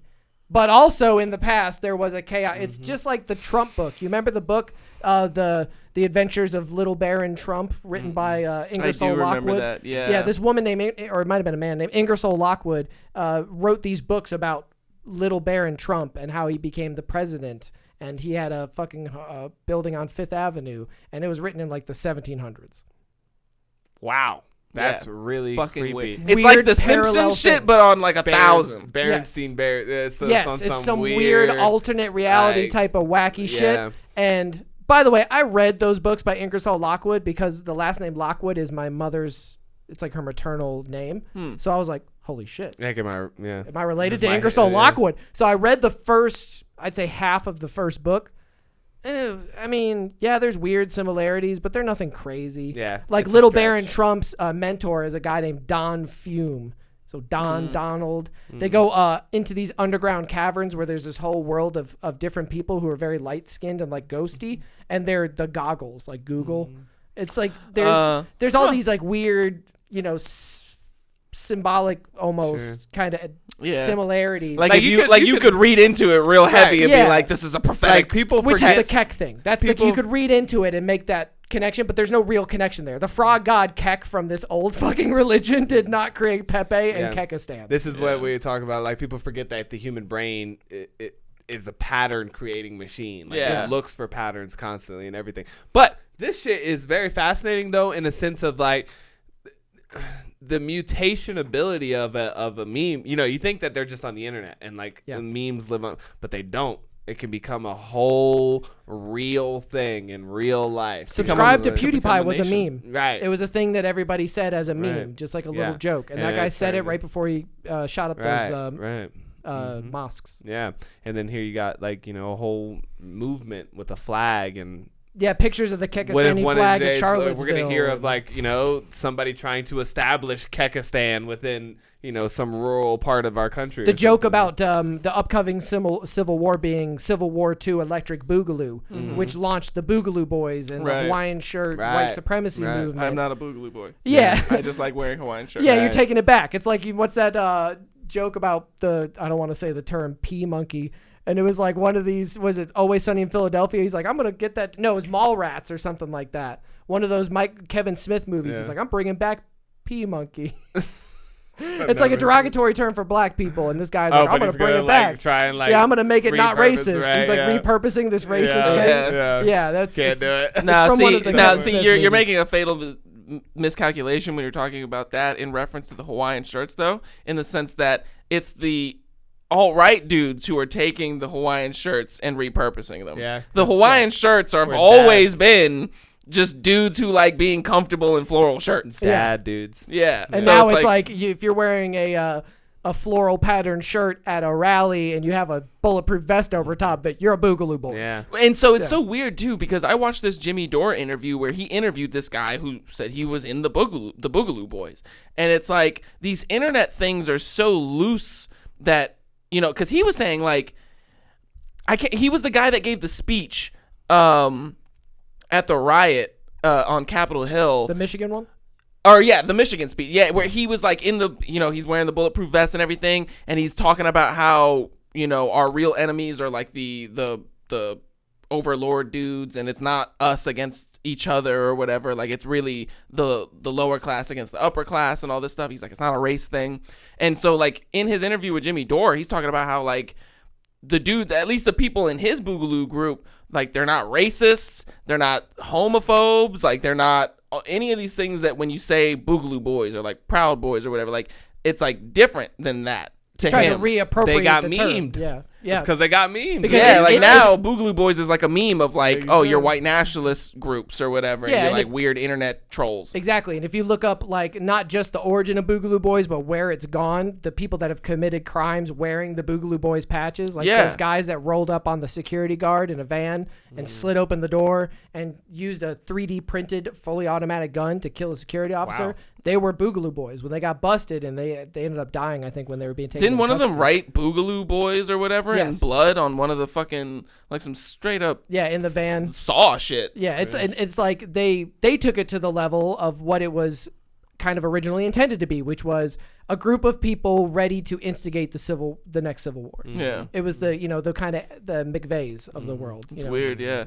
And it's so strange how this, like, memes are obviously this outgrowth of internet culture, and it's such a really good, like, I think if you look at memes and studying how memes work and where they come from and stuff like that, like, it really gives you an insight into how we have started to adapt the internet and like what we use the internet for and whatnot, because it's always been an information center. Like, that's what the internet was about opening up information to everybody and connecting us all through that information. But obviously you can change how that works based on the information that you share and who's the best at sharing the information, which, I mean, obviously we can see like a lot of left-leaning organizations are really afraid of how good these alt-right people are at sharing memes and which is now the information of the day. It's like memes. And so it's also controlling that flow of information. I know in certain places, like in the UK, if you share a racist meme, you can go to jail. go to jail for that. It's like a hate crime. And then you also have I always forget what it's called, but that Digital Information Act that came out about a year or two ago, or maybe a little bit longer, where now your Google searches are trimmed. And, like, you can't just get, like, if you type in Pizzagate, it's not going to give you all the Pizzagate information. Yeah. It's going to say down at the bottom, we took out a bunch of shit that's not good for you. Yeah, which is a big deal, right? Like, Fucking sketch. Yeah. I don't remember what I was gonna say. Oh, sorry. Because he got me with that. Well, when you said the studying the internet culture of memes and stuff like it's memetics. he's got his Memetics. own, like, studying of the. I'm a Harvard professor of memetics. It did come back to me too, which was like, as the internet's evolved, that's one of the trends that I've noticed, is that imitation becomes more and more a part of The internet, what the yeah. internet is about. Like you said, with the developing of things like TikTok, where, like, that's why I can't get down with TikTok. I'm just like, do your own thing. Like, I hate that everybody just hops on the trend, Yeah. Or like we saw during the pandemic, and I talked about it a little bit on the show, was like what I see is school of fish behavior, where it's like, look at the Tiger King, look at this thing, look at that thing, and then, like, we all just kind of keep like knee jerking towards whatever the trend of the day is. And I don't necessarily know if it's a bad thing or not, I'm not, but in It's a way, just a reflection of how most people are. Like, most people are followers. Yeah. And so to people like us who are like more about being a individualist and leading your own life and stuff like that, just it's not that it's bad. It's just like, man, like, look at all these followers, like, you're not even, somewhere out there's these people making up these great trends that everybody follows. Right. And we wish that more people were those just do people. that. But then also too, because if we all start trending in one direction, it can just start uniforming, right? Because like we talked about, if I'm just using Tiger King because that was just the fastest, biggest thing I can think of. That was like, it just took over my entire. I couldn't watch anybody's Instagram feed. I couldn't see a single TikTok. I couldn't go on any form of the internet without just being berated. Baby Yoda. By like Baby Yoda. That's another good one. Yeah. Just berated by this. And so I'm just like, at any given time, there's probably billions of ideas out there that need attention, and if our whole system is geared towards funneling all of us towards one idea, right? Like, that could, depending on what that idea is, or like I said, it doesn't even matter what idea it is, but if we're all getting funneled into the same idea, it leaves all these other things that need attention left out to the wayside, you know? And so I think that can just get kind of dangerous. Or, if everyone is kind of in this school of fish moving, into these individual things, like that can be controlled. Like you could you could very easily see, nefarious people at the top echelons being like, turn them on to the Baby Yoda meme. Yeah, no. They're starting to ask questions about Pizzagate. Give them the Tiger King. You know what I mean? Like you'll see it sometimes in like national release the Tiger King. Release the Tiger King.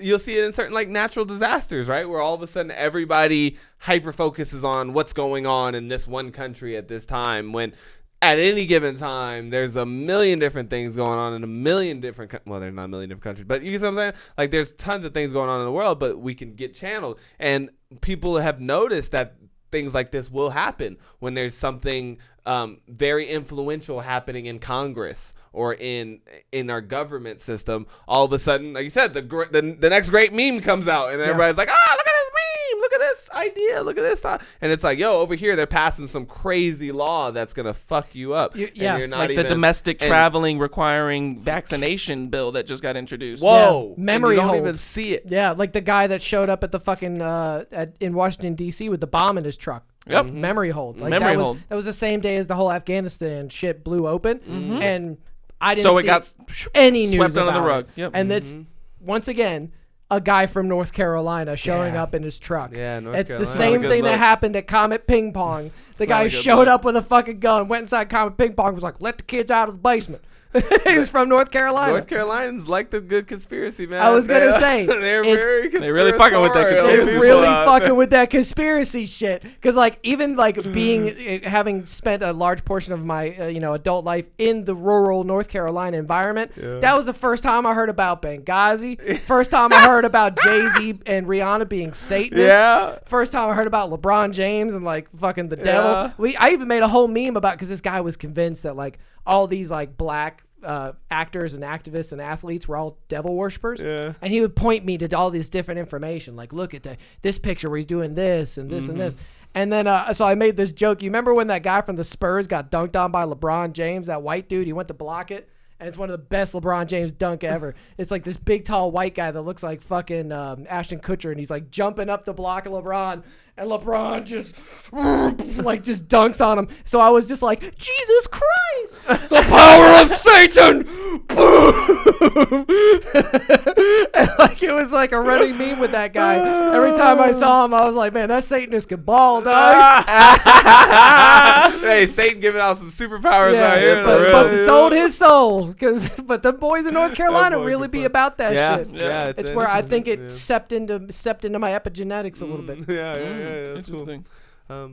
Yeah, well, whatever. Memes, I like them. They're Yeah. fun to me. Funny, Yeah. harmless. I gotta say, I've gotten more into them. Like I was staunchly against memes. People would send me them, and I would just be like, "Don't be sending me this shit. I got fucking important things to do." I don't got time for your fucking Yeah, memes. but now I'm like, well, I gotta stay on top because it could be some important information I need Yeah. to know or something. It's And interesting sometimes it's how- just funny as fuck. It's interesting how I don't know about you, John, but for me and Rod, like I know that we were never super into like looking at Instagram or social media. Like we would post our stuff onto social media, but we weren't like engaging in the trends and looking at all the new stuff and all that. But ever since we started this podcast, like you said, I kind of have to be up to date with what's going on so that we can talk about it. And I'm just not like, what happened? Oh shit, I didn't even, so like now that I'm getting engaged in that more, like you said, I'm also getting into memes and getting into like the reels and the TikToks and finding out and all this stuff. And it's like, man, y'all motherfuckers need Jesus. Y'all be wildin'. Y'all be going crazy, and y'all got way too much time on your hands. We're proliferating some. We be wild. When I say you, I mean everybody. Like human beings be fucking we be crazy. wildin'. Yeah, we be wilding. And it's funny, too, because like you said, before this, I would just see things in the culture, and I would create a bit in my head, a joke or something. It's like, I kind of see myself like, do you know the comedian Tim Dillon? So Tim Dillon is a really funny comedian, but he's also goes on Alex Jones and goes on Joe Rogan, and he's very much into what's going on in the alternate versions of news. Yeah. You know what I mean? Like in that weird conspiracy zone. I kind of see myself like that a little bit, because before I would talk about conspiracies and I would make jokes. And I've kind of, with this podcast, started looking at everything out there as a joke and everything out there that's supposed to be entertaining. Like when I saw that Martin Luther King Jr. was in Fortnite, where I used to just make jokes about it, all I could think about was like, I need to bring this onto the podcast and explore every single aspect of this, not just make some funny joke. Like, I have a dream that I won't get shot in Tomato Town. You know, like you can make a joke and then it can live there and it could be funny and that's your political slant, or you could talk about it at length, you know? And because I used to be, I look at, and like, I love my brother, but my brother's like that first part of me where it would just be, I would make just the funny Tomato Town joke and that would be the extent of where I would leave that there. But now it's like, I think about it from the cultural aspect, from the meme, from the gaming, from the spirituality. You really get to dissect it in all like these really ways. bringing it to the table. Because I'll tell you that too. Like I was going to make that point too. And that, like 50% of the topics that I bring to this podcast are birthed from a meme. You know, it's like a meme that I saw and I was like, say what? I was just telling you earlier before the show, the Wayfair episode, I literally heard about that from memes. Like there was a bunch of memes going around about the Wayfair shit and I was like, what's going on with this? Oh shit, what the fuck's going on with this? We need to talk about this. I saw a picture of a Fortnite character, I think it was like a marshmallow, standing there and it says like 2 drinking fountains and it's like whites only and coloreds only. Yeah. And I was like, what the fuck is going on? And then I had to look into it. It's because they're doing this whole like, you know, informational Martin Luther King remembrance thing on Fortnite, which I want to make the joke that like, when are we going to see like the September 11th reenactments in Fortnite to like, oh, we got to teach the kids about 9/11, you know? Hey, Call of Duty really did that though. You remember, like, I remember playing that one Call of Duty where you walk through the airport and just slaughter people. everybody. Oh yeah, that was Modern Warfare 2. Yeah, that was. I was like, yo, y'all. Also, one of the best maps that they ever came out with. I mean, Infinity Ward. Ward. Yeah, for online when you play that map. The airport one, because couldn't you get into that one plane? And you get in the plane, and that was just that was a tough one, dude. Modern Warfare 2 had some of the best map developments for the online gaming. Like it was just so good, Yeah, so it good. was a good game. It was a really good game. I fell One off of the it best after that, but one of the best.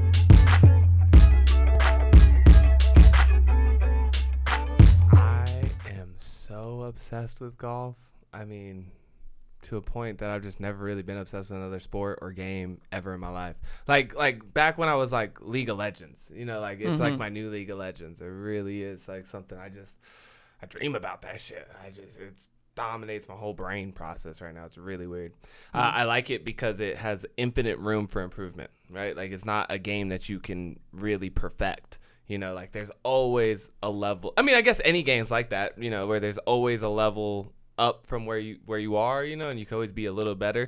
Even like in like Go, right? Like they thought, you know, this guy's like the supreme Go player, and then you create a robot that like shows you there's destroys this whole you, other level of strategy to it. So, but that same game too, man, there's just so many variables to it and so many different techniques that you have to master that I love it for that, because that was the same thing I liked about League, right? It wasn't like a Call of Duty where, now not to say you can't perfect Call of Duty, but you know what I'm saying? Like there's only so much that goes into that. Whereas something like League is like team strategy and like, you know, your personal let's not shit on Call of Duty, okay? Serious Call of Duty players using some strategy. No, I agree. Some people just running around with Like, AA-12s and It's the virtual versus the real world. IRL. sure. One strategy I thought that this was a really cool strategy that me and Cody came up with when we were playing a lot of Call of Duty 2 and or Modern Warfare 2, and we would have the whole squad in team deathmatch would put on marathon, lightweight, and scrambler,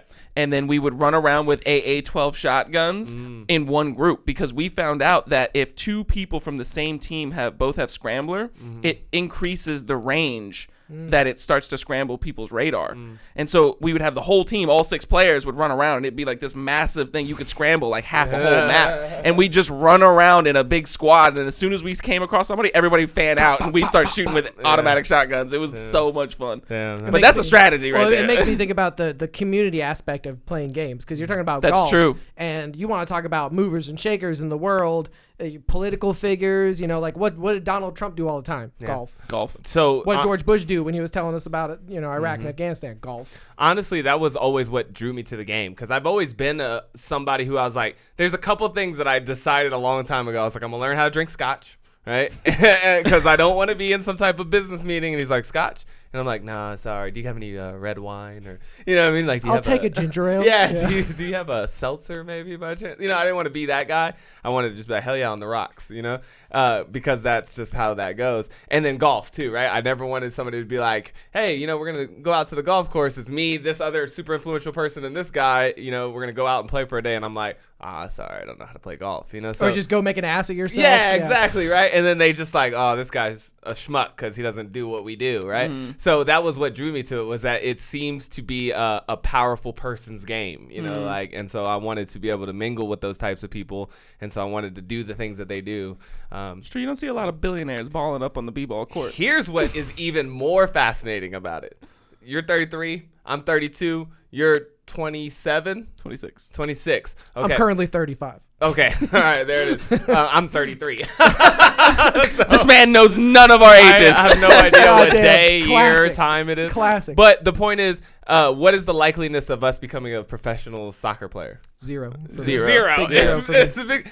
I could still become a professional golf player. Like, you could still be playing pro golf at 65 years old. There's some cats out here who are playing well. And so even I was watching Dwayne Wade talk about it, and he was like, you know, when I retired from basketball, I always thought, like, yeah, I'll play basketball, you know, like still like recreationally. But he's like, but it's too hard on my body and stuff. And like, it's too physical and it wears me down. But now I'm getting into golf, and I realize, like, it's this great sport that I could prolong my sporting activity well into retirement, you know. And Yeah, as much as I would love to play some like five-a-side soccer with like the walls with the nets up. You know, we had that in my hometown. I loved it. Did it multiple times.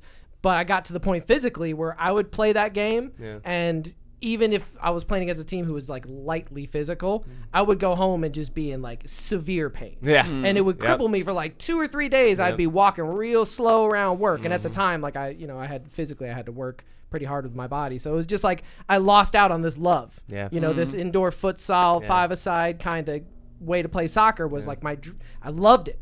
Just so tough on my body that I got to the point where, like, if it was something like golf, you know, where you could go out there and you could, I mean, you could be 65, 75 years old and just out there crushing that golf course. Oh, yeah. I mean, you're going to lose some distance on, like, your drives and stuff, but you could still play the game, even if you don't have that, and still play it well. So, yeah, it's very fascinating. It's even Kobe Bryant, I remember Kobe would be talking because he's so big on stretching and was taking care of his body and stuff, and he would say, because it's not like you can't play. Like, his dad would still get out there and play basketball with him, but it was seeing his dad after he played the game. Like he said, he's sore in his knees and he's iced up everywhere from head to toe and stuff. And he was saying that, you know, it's not that you can't do it, but the consequences are steep, you know, especially if you got in physical shape. What's really interesting to me, futsal, right? Like, you have a game that's soccer, but it's weird how we'll take a game and then we'll morph it into like 7 different styles of the same game. You know, like you said, you can have checkers, but then there's Chinese checkers, and then there's Foursquare checkers, baseball, softball, little league, t-ball. I mean, right? kickball. Yeah, I mean, it just keeps going and going and going. That's true. Even we took the game of golf and we started playing foot golf. And then, our last episode, go check it out. We played foot golf. Yeah, it's literally what you're describing. Yeah. So it's weird how, you know, games seem to evolve in that way, and in an infinite matter. You know what I mean? Like, we haven't even thought of all the potentials that games could have. You know, you hit a great point there. It's infinite. Yeah, I can remember getting high and sitting across from my brother and playing a game where we took a penny. We each had a penny, and we were trying to flick it into what was on the ground, which was this tiny little novelty coffee cup from a 25-cent machine that was about the size of a penny. Yeah. So you could get it in there. Yeah. And it took us all night. But we played this game. I don't even know. We weren't keeping. It was just like we're just in it. Like silently. Just going at it for who knows how long. The memory doesn't tell me how long it was. But the point being that infinite amount of games. There's an infinite amount of games in this world. It is a resource that we will never run out of. Now, you know why? Because it's birthed from imagination, right? Like, you literally, like, the human mind's ability to create all different types of complex rules or you know, situations and things like that, you know, we can just infinitely come up with anything. But I think that's probably because it's not, like, a game isn't, like, if I were to try to define what a game is, like, what games are, is not actually anything like tangible. Like, it's literally just a grouping of people coming together and adhering to a select sort of set of rules and doing a specific task. Yep. Like that's a game. Yep. And so like literally you could consider lots of different things games. Like society is a game that we're all playing. We all come together and loosely follow these rules and go after these. It's like a more abstract version of a game. Yeah. Whereas then you have very concrete, not abstract games like chess, where it's like, no, these are the rules. There is no wiggling. There is no bending. Like, it's very strict and your objective is singular. But I think that that's really where it comes from, is because games is more like a concept of how you go about an activity rather than the activity itself. Yeah. Live action role playing, LARPing. You Right. just blew my mind because like these people that go out there in the Pennsylvania fields and put on a 4-day mega battle where they're not actually killing each other, just whacking each other with foam swords. Like, that's a game. It's a game. They're out there playing a massively multiplayer, role playing game. Yeah, it's interesting how because we've definitely, I mean, we're game masters. Like, We are game. Let's establish I gotta this. know this because I've Game been friends with masters. this motherfucker for a long time, and 75% of our relationship is built on creating games. Yes. And Sometimes competitive, sometimes teamwork. It doesn't matter. Yeah. Right? But what I know about that process is it starts with an objective, right? It always starts with an objective. It could be basketball, right? For instance, it starts with, let's try and get this ball in this hoop, right?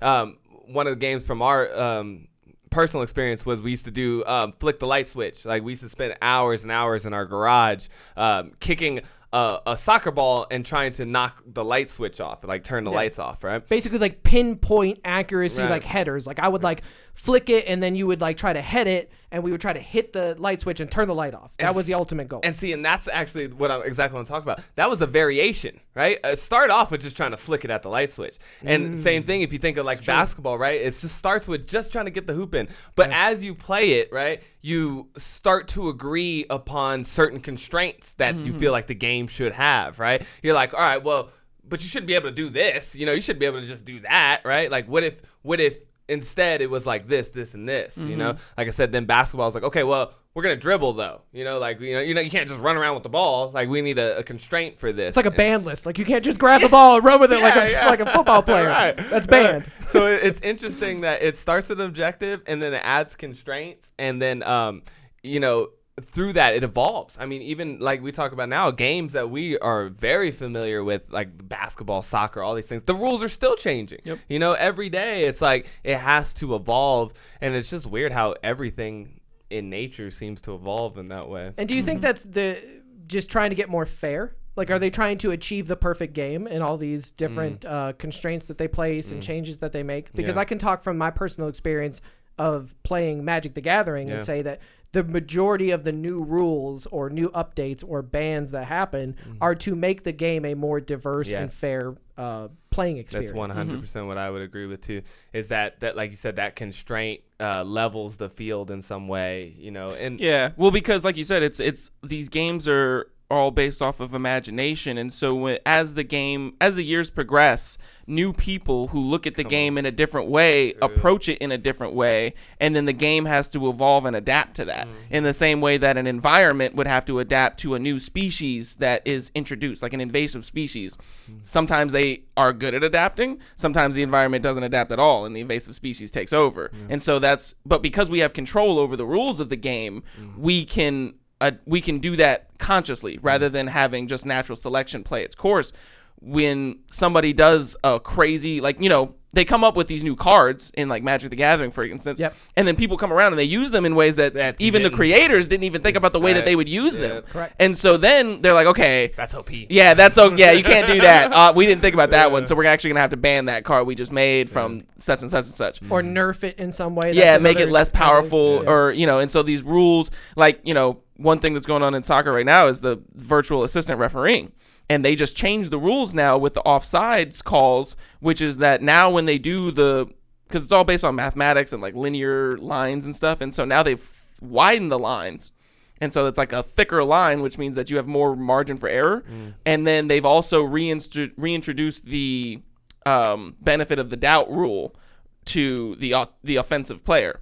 So like these little tweaks, like they had the VAR for the first year for the whole season last time, and they got a lot of shit for it because it was like, you know, your toe would be offsides and they'd be like, all right, he's off, like mathematically speaking. And everybody was like, well, you're kind of killing the game because like no linesman would ever actually see that happen. So before that would be onside.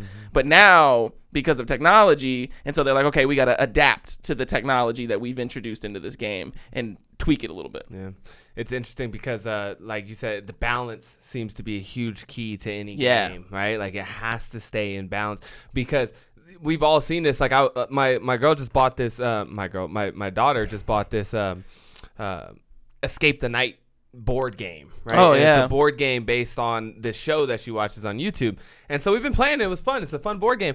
But it has these very vague rules, right? And so like you said, I interpret them way different, you know, certain things. And there's nothing more frustrating than a game that doesn't have a clear set of rules or that it feels like it can get overpowered or anything like that, you know? It's weird how they have to stay in balance. Because rules lawyering is kind of scummy. Yeah. And it's always kind of been scum. It's one of those aspects of gaming that's almost like cheating. It's like when you're a rules lawyer, and what I mean by that is like, you know, in my personal experience of Magic, there's a card where you can play it and you can name a card that you know they have or think they have, and then they can't use the abilities of that card. And there's a famous case where this guy was playing against this other guy, and he named the win condition in the guy's deck. It was in the graveyard. He could see it. He's like, I named Bobarigmos.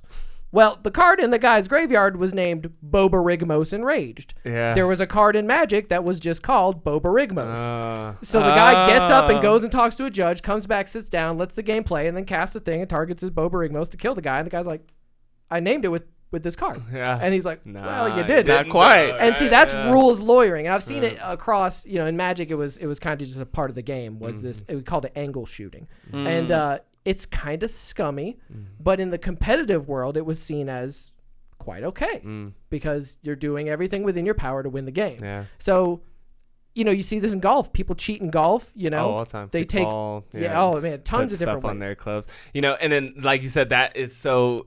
This is why this conversation is so interesting to me, because games literally seem to be birthed out of human nature, right? It's a mimic of what, because you even brought it up earlier about society as a game. All the things that we're talking about right now, like you got to have referees out here in life. Don't have no cops. If you don't have no judicial system or any type of like rules and somebody who's supposed to be neutral, right? Supposed to be neutral.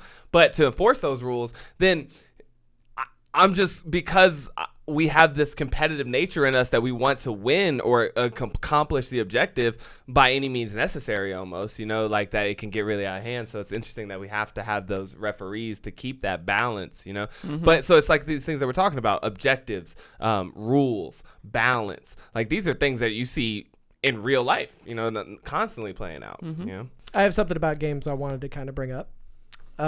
What's the point? Yeah. Why? What's the point? Why do we do that? Why do we love them so much?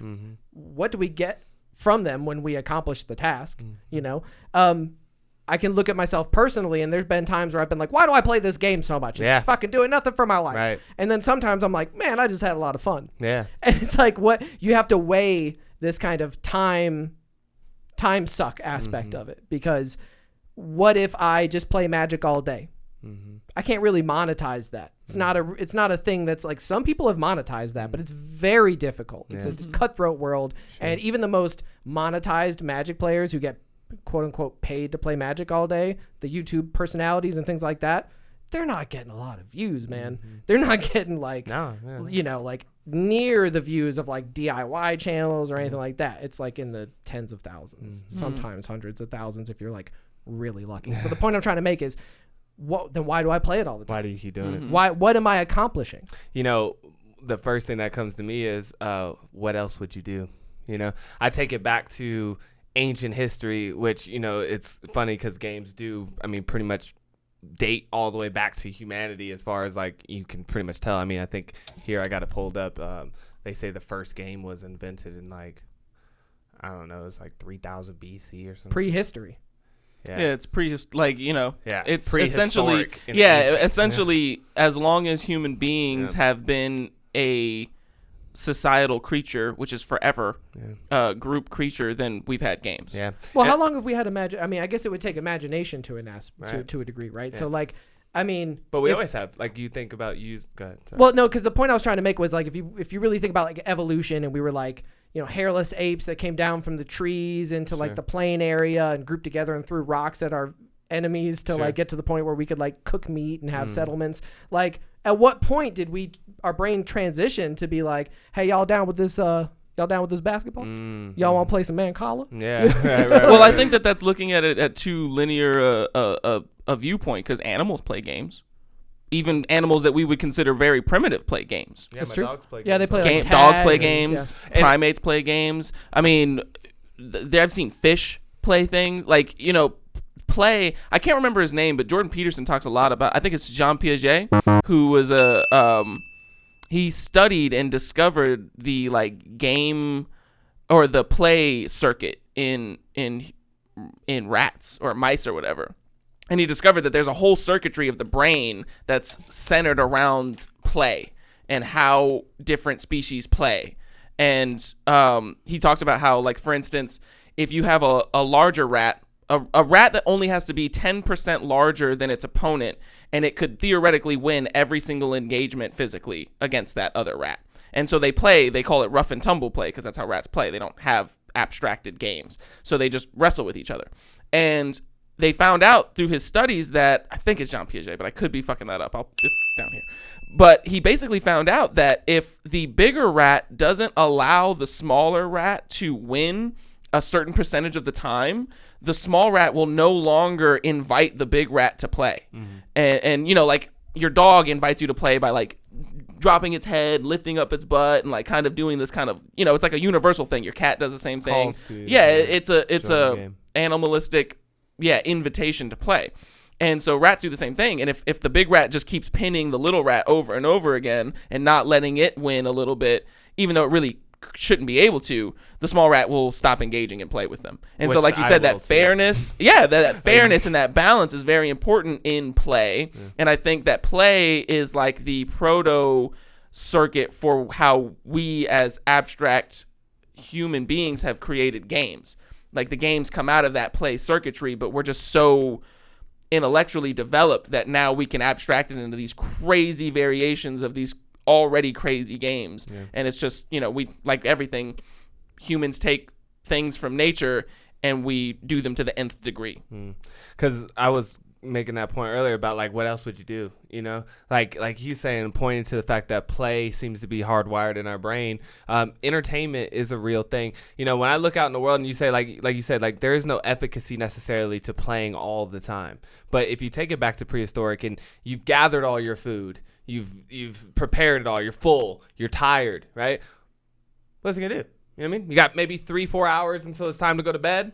You need entertainment. And then now we have all these different forms that you can watch. You could just sit, like watching became like a thing. But that was probably a part of hey, you two wrestle, all of us gonna watch. Yeah. Right? Yeah. You know what I mean? And we're gonna see who wins. But we need something to fill this void that's left, because you can't work 24/7. You can't sleep 24/7. And so you have to have something else that fills time. And that's, play and recreation. I think that's interesting how sometimes, like you said, that can get out of balance for people.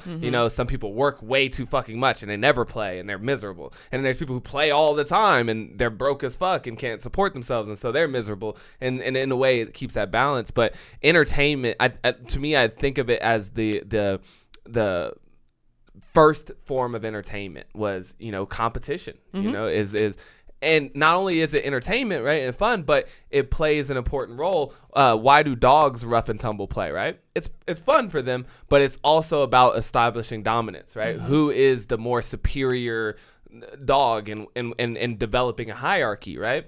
And so that is also important to evolution, in the sense of like always propelling the best genes forward, right? Or the most useful genes. Well, how do you do that? How do you define what is the most useful gene or something like that? And so you create these ways to, all right, well, who can do this better? Who can jump higher? Who can run faster? Who can, and then that establishes a hierarchy. Why are you so excited to see our sevens come into your team as compared to Joe Smith, right? Because the hierarchy's been created where this person is the most valuable person in this little arena, you know, which then becomes fascinating too. Because like you said, I get my ass kicked all the time in this one game. I'm not just gonna want to keep getting my ass kicked. I want to show my competency in something. So I'm gonna go find a different game or something where I can express my, you know, great traits or something like that. So this is also learning too. You know, like it's a puzzle is learning. So it's like, you know, you are out on the golf course, for instance, having to do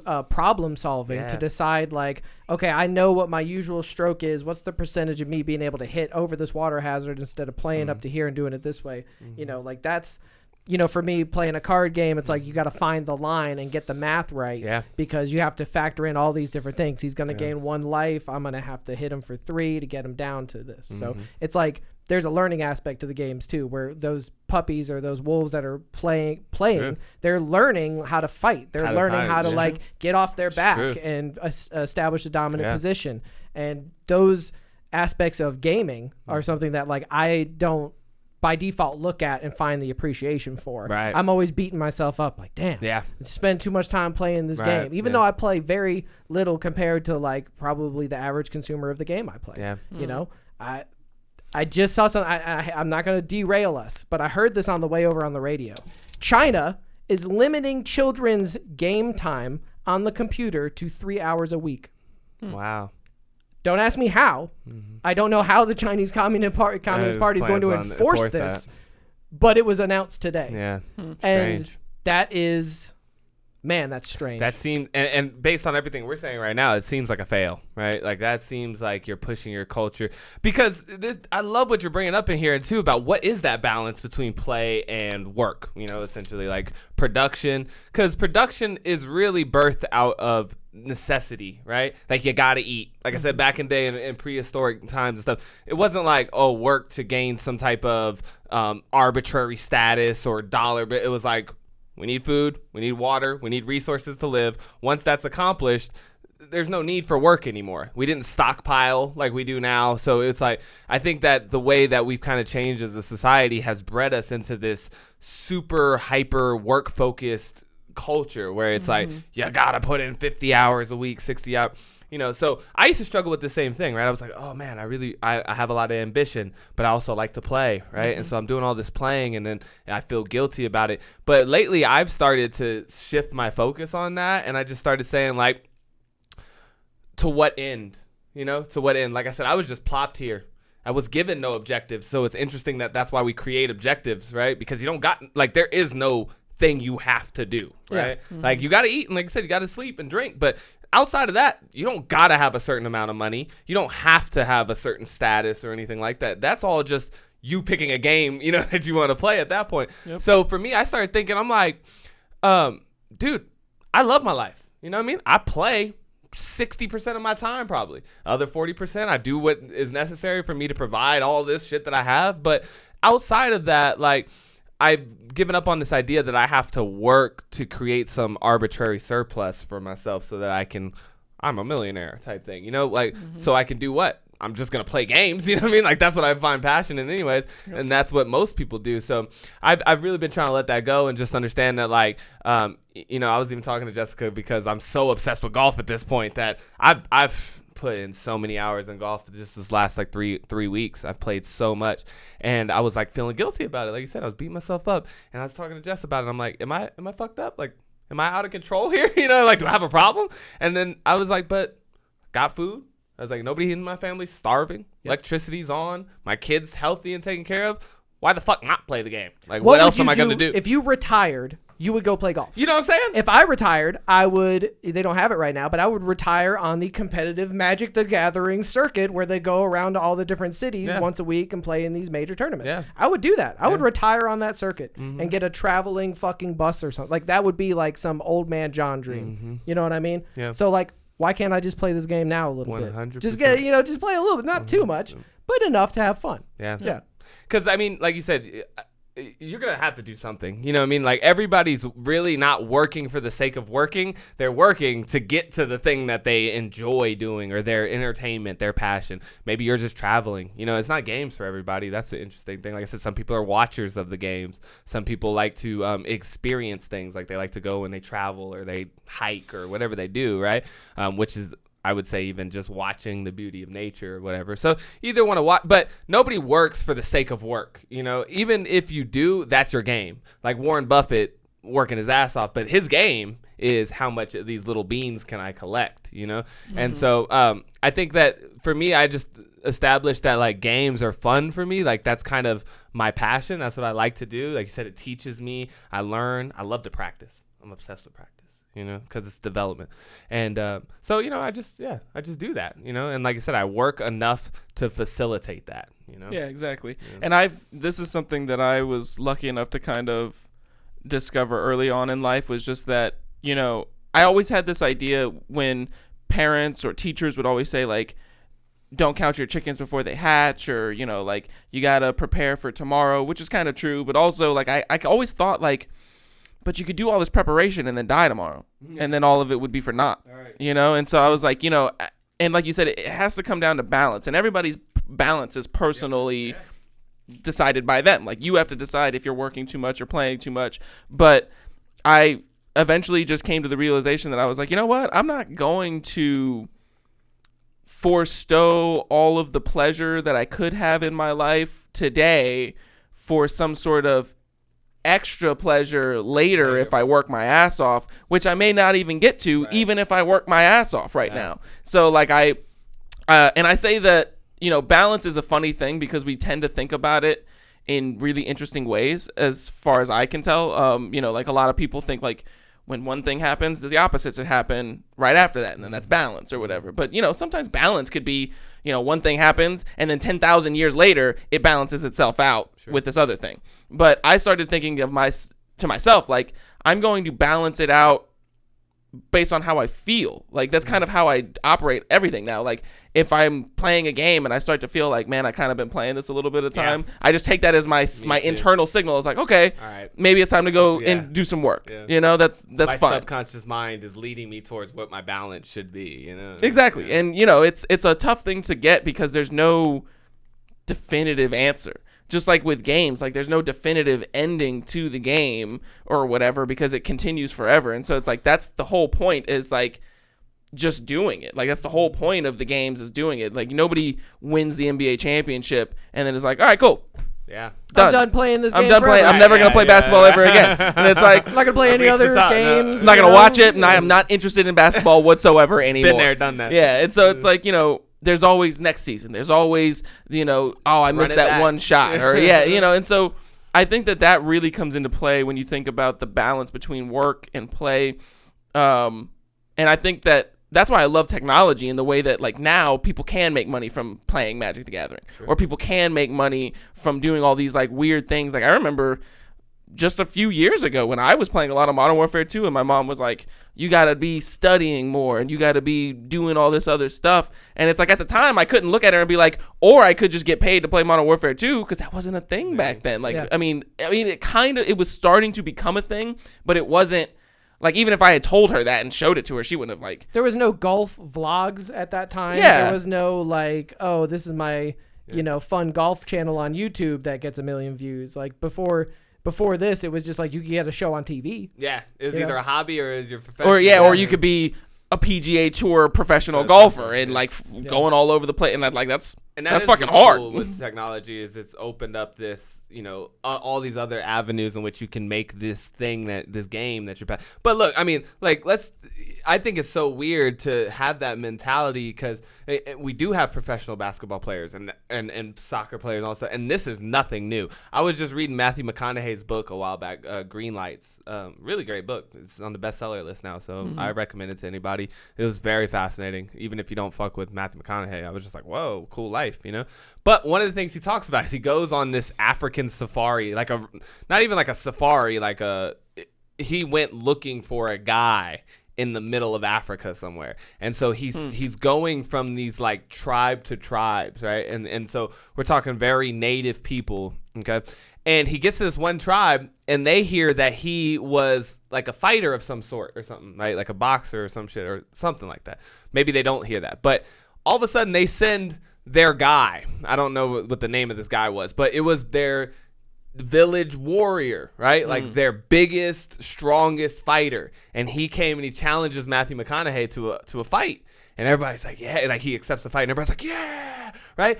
That dude's job, that was that dude's job. He carried the pride of the tribe on his back as I'm the fighter guy. Like I'm the guy who comes and displays the best that my tribe has to offer in an arena of type, which is a physical thing for them, you know? But so it's fascinating. Like I said, you could go all the way back to ancient times. Dude, I don't care where, you know, like people have always said, like, if you have, that's valuable to society is your ability to play that game at a very high level, because we all want to be entertained too. We want to watch. We want to see what the best looks like, you know? And then so we have something to aspire to and achieve, you know, and to be inspired by. And so I think it's weird that we have this culture now that like will shame people away from trying to become that role in society, which is a real role, you know? Well, it's not. I don't necessarily know if it's us shaming them away from it, but it's more telling them that they should do. It's telling people that they should play the game that they like watching, basically. Which right now in our very consumerist capitalist society is like production, making money, making, you know, like status gaining. But that's exactly what every game does. It just depends on with what group, because you know, like you can gain a lot of status in the Magic group, and you know, a CEO of a company would never even hear your name. You know, Noam Chomsky is really famous not for his work on linguistics, which he's one of the world's greatest at, but because he gets into a lot of political talk. And it's like, that's not necessarily his area of expertise, but if he had been just the most a brilliant linguist of all time, most people would never even heard of him. But because he enters into this other realm that more people care about, he is now known. And so that's kind of the thing, that it's like, you can either strive for something that lots of people care about, or you can strive for something that only a few people care about. But it really just comes down to whether or not you care about it. And so I think that that's the problem that we have right now, is that people will shame you for doing something that you and a small selection of the society do, because they write that off as like they don't see the value in it. Not only that, there's a societal pipeline. So 99% of kids are going to go through the school system and get a job, driving them, and they're not going to play a game for the any benefit of their life other than like in their free time they'll get to do it. You know, and it's like you said, like there's a shame factor, but I think it's just societally we have not we, because I wouldn't say it's the best route, but we have established a quote unquote best route. Yeah. And it is you go to school, you go to college, you get a job to produce for the system. Yeah. And I don't necessarily know if capitalism has bred that necessarily, but governmental systems seem to be the head of that, right? Like even like who really wants you to work? Right? Does the serf on his land, does he want to work X amount of hours or anything like that? No, it's the king that wants you to produce so that the kingdom has XYZ amount of resources or money or whatever. And so I think that, like you said, it's government systems that have been designed to push you towards production because they deem production the most valuable thing to them. Like the more resources our society or our kingdom has, then the better off we are, essentially, type deal. But and you bring up a good point about the schools and like our educational system, because it's modeled off the Prussian system of which in Prussia it was more focused on creating warriors, but like you said, here now in modern times it's more centered around creating good workers. And I actually have this topic that I put in my notes that I want to write about eventually after I finish my book, and I had this thought that public schooling in America is more about the behaviors that they teach you than the curriculum behind all that. Like the curriculum of the math and the reading and all that shit, like that's all surface level shit. But the sitting quietly and listening to what you're told, listening to the lectures, raising your hand, being orderly, being, standing in line single file. These behaviors that they teach children are much more influential on how they'll actually end up living their lives, and they're much more powerful in the kinds of ways that you can educate people.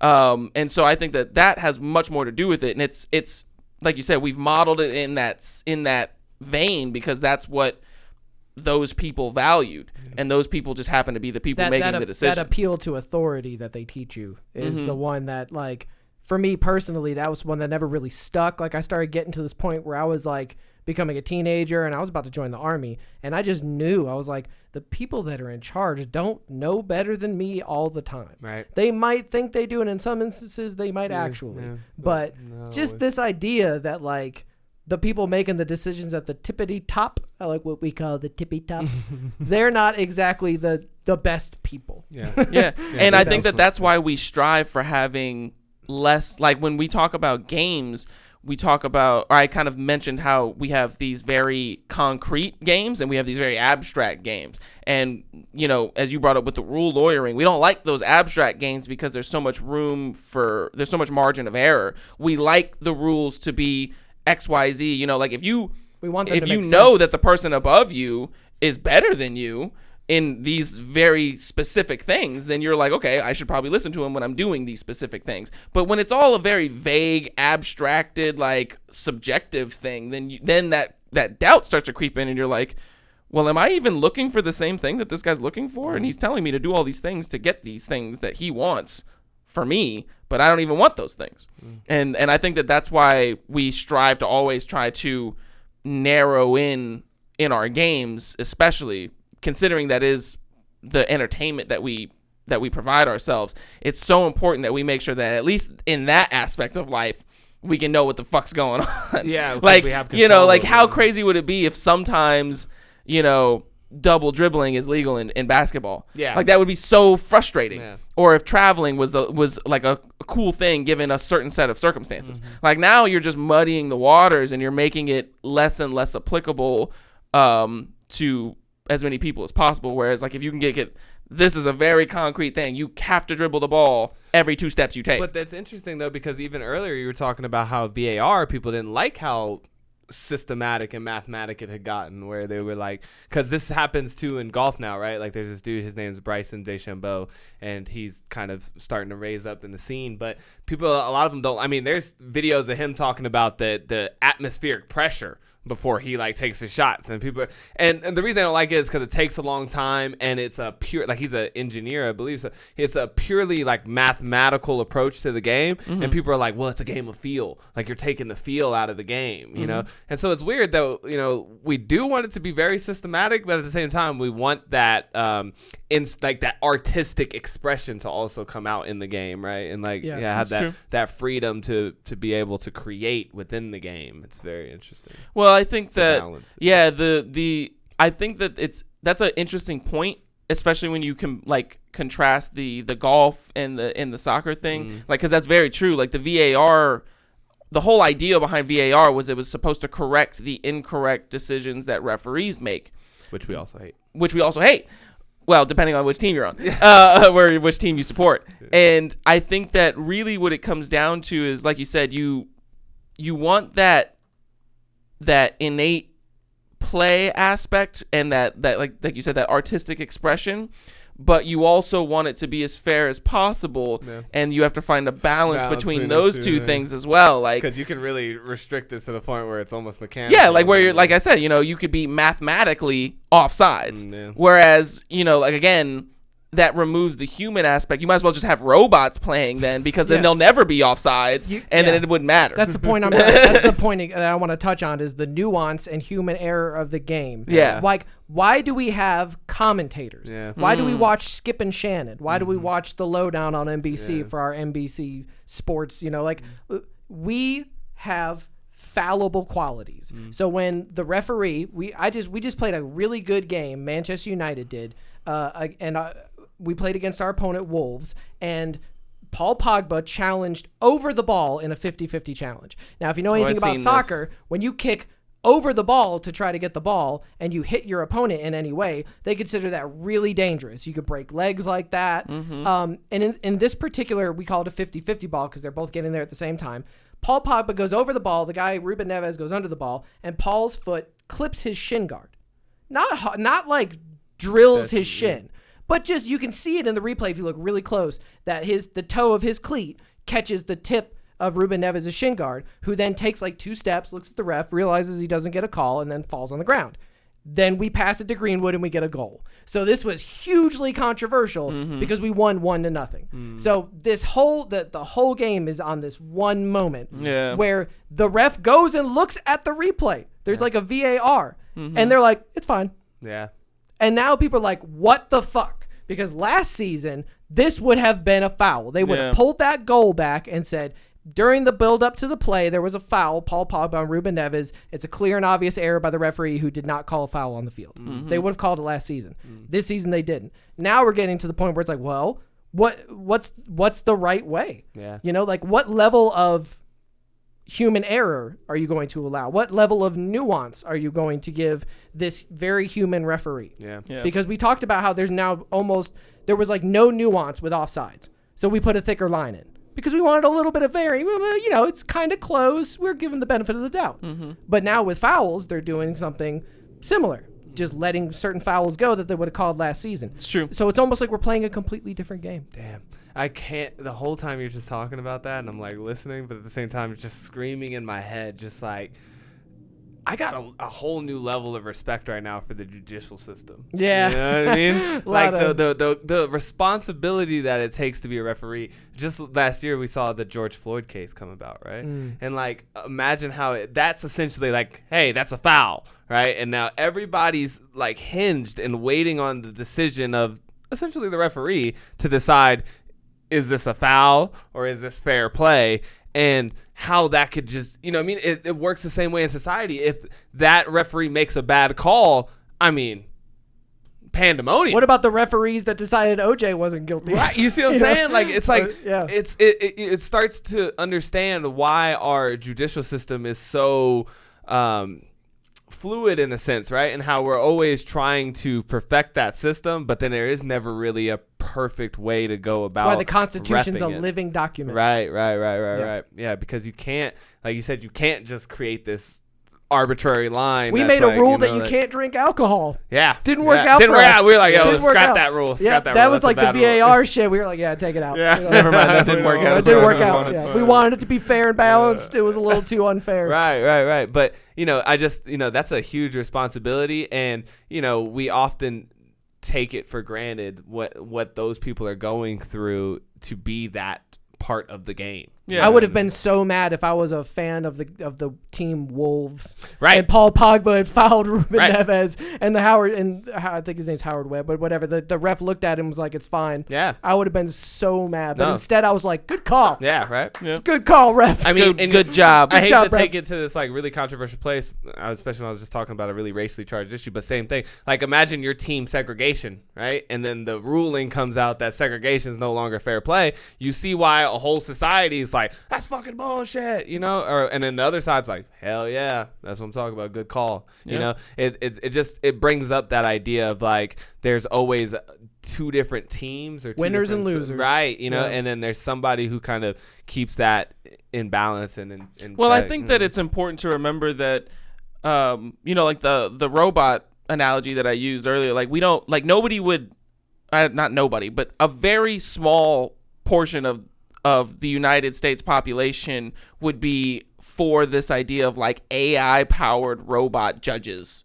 you know, that just strictly by the letter of the law, I am Judge Bot. it is what it is. Yeah. And so like if XYZ happens, then your ass is 'Cause going to there's jail circumstances. because there's circumstances. And And that's nuance. the same thing in games too. And like, so I understand what they're trying to do when they introduce technology to try to weed out some of the human error. But that's why in the VAR, they bring the referee. They're like, all right, look, ref, come look at these replays. It's tough to tell live action, you know, maybe you're looking at somewhere else, maybe, you know, you don't catch it or you have a bad angle. So here, look at it from all these other angles, look at it fast, look at it slow, and then make the decision. And since it's a human being making that decision, you can introduce all the technology you want to help him make the decision, but he's a human being. Like, for instance, a really controversial thing happened in the Chelsea-Liverpool game, and many controversial things have happened when this referee refs Chelsea games, Anthony Taylor. He's got a terrible record when it comes to refereeing Chelsea games and making calls for things that happen in those games. And so, like, now there's, like, a petition that like over 50,000 people have signed that are like, we don't want Anthony Taylor to referee any of our games because it's looking like he might have an agenda against Chelsea. Because that's the thing. I've always thought that, like, how do these referees that ref the sports, like, you love soccer. As a little boy, you supported a team. What if the team you support is the one that you're refereeing now, and you're going against like one of their biggest rivals who you hated, you know? And it's like, how do you remove that from, like, I know that they're supposed to, Yeah, you're supposed to, but there's no way that you could remove it entirely. The NBA, it's a subconscious thing. The NBA ref who was betting on the games. right? Yeah. And I mean, that's more of a And conscious we see this, thing, though. but We see this thing. You said you got judges who do the same thing, right? Who Oh, have their putting people own in personal jail agen- because they get the kickbacks from the private jails. Right, or Yeah, they have that's their a real own thing. personal agendas and stuff, and damn, like you said, like it just goes back to say the responsibility of a ref is a It's lot. huge. You know? It's but huge. I'll tell them, you know, we give them shit because they have this great responsibility. They honestly are kind of like the lifeblood of a game because a game would be complete chaos without that. Yep. But at the same time, there's just nothing worse than bad officiating. Oh, There's man, just you're nothing right. worse. Yep. It can completely ruin the whole game, whether Yep. that game be soccer, life, Magic, any of these games. Yep. Like a referee with an agenda or somebody who just doesn't know what the fuck they're talking about or can't see. God, it just saps it all out. it for some sucks. reason. It just removes sucks the all whole- of that magic that you get from the game. because it you need removes the all of it. constraints, you need the balance, you need all that for it to be to qualify as a game essentially. Mm-hmm. And if your whole job is to maintain that portion of it, it sucks. And if you make a really bad call or do something that's like really biased, you can rattle someone and ruin the whole game. Yeah. You know, like I've been rattled by a Magic judge making calls. Like it's a real thing. Yeah. You know, like just having someone call a judge in that game is enough to kind of rattle you Yeah. because it's like you're supposed to raise your hand and yell judge as loud as you can. How fucking awkward is that when you're sitting in a card shop Yeah, you do some- surrounded by people? Judge! Yeah, you just Yeah, make it's an a bunch action of and someone quiet just goes, dudes. "Ah!" What'd I do? And you're like frozen there in the game state, and then they're like whispering to each other. Like, Yeah. yeah, you can see where it would throw you off. Like, Yeah. you know, like those kind Fucking of lawyers. Yeah, 100%. I had a guy sit across from me, and we play with play mats, like mouse pads, kind of. And this guy had this super inappropriate, sexualized, like animals, like play mat. It was just disgusting. Some real hentai shit. And I was like, yo, is this appropriate? You know? And he gave me all this, like, the judge kind of, like, favored him because the judge was into that shit. Yeah. And so I was just like, well, now I got to play against fucking Staring. fox tits? Like, and so I was off my game. I was off my game. I was not comfortable. You know, I was just not comfortable. I was just like, dude, this is like, Yep. you know, it's a kid's game. You know? And I mean? think Like, that when I started listening to Jordan Peterson and he would talk about games and more so talk about the inherent quality of cooperation that a lot of people who are against, like people who are for this idea of like participation trophies and like making sure that there's no like winners and losers and everything, because it can be, you know, it can hurt people. It can, especially children, Sucks you know, like it losing. sucks to be a loser. And so I can understand why they would want to get that out of it, but he actually talks about how there's so much more cooperation happening when two groups of teams come together to play a game than there is any sort of competition. Like there's a very like maybe 10% competition to 90% cooperation, because why you you both shake have hands to at the agree. end. Yeah, you both have to agree that you're going to play the same game. You know, you don't show up at the soccer field and one team's got basketballs and the other team's got soccer balls. one and they're team's like, got what's like going full on? pads. Yeah, and so it's like you that's agree on one team wearing one set of colors and the other team wearing a different set of colors. You agree on the court that they're going to be played on. You agree on the rules. You agree on all of these things. And then once all of that's been agreed on, then you can have a little bit of competition. Then you can have a little bit of like, hey, we're going to see within all of these things that we agree on, which one of us is better at doing this. Yeah. And like people discount how much that helps in a society, how much that cooperative competition really comes into play, because you won't get away from competition. Like there is a hierarchy. I mean, there's a hierarchy of plants. Like you just can't get away from it. It's not something that humans invented. And so if you accept that, then you're like, okay, well, how do we make this competition as good for society as possible rather than detrimental? How do we make sure that our competition isn't crusades against an entire lifestyle? That's why we took out the penalty of death for losing. You know what I mean? We're like, well, that just seems like a little, out of the realm of. Well, also fairness when you for a consider game. that sometimes the officiating gets it wrong. Yeah. So how are you going to be able to kill somebody Like, don't get me wrong. Like, I think like child rapists and stuff. Like, I don't want to have to pay my taxes to keep them in prison for the rest of their lives. But at the same time, considering the fact that statistically speaking, 4% of the people that are on death row are wrongly convicted, I don't think that you should be able to kill anybody, because 4%, 1%. 0.1 one person being killed for doing something that they didn't do is too many people, so you can't kill any of them. I don't give a fuck. I'll pay taxes for that. Like, as far as I'm concerned, I don't like the idea of the state having the ability to kill somebody, considering how terrible I think the state does everything. I would love to make that a topic. Yeah, I don't want to immediately get about pulled. to get into. Yeah, I do. Marginal error though, I'm over here out here. Well, you touched on something else that I want to bring a point to. You were talking about, games for the good of society. Like, what does a detrimental game look like? What is, something that should be censored, or is it okay to censor games? Because, like, I want to bring up two quick things. One, there is a game where you can, like, dress up as, like, Hitler and, like, kill gay people. Like, these kind of games exist. They're fucked up. This goes all the way back to Columbine. They were making their own maps in Doom that were like their school and like pretending to kill people in their school. Grand Theft Auto, another great example of a game that people were like, what the fuck? You're literally killing Just prostitutes. massacring. So there's this idea that, like, is that a detrimental game? And there's also, in the same vein, the game PlayerUnknown's Battleground became a mobile game that was really big in Southeast Asia and in China.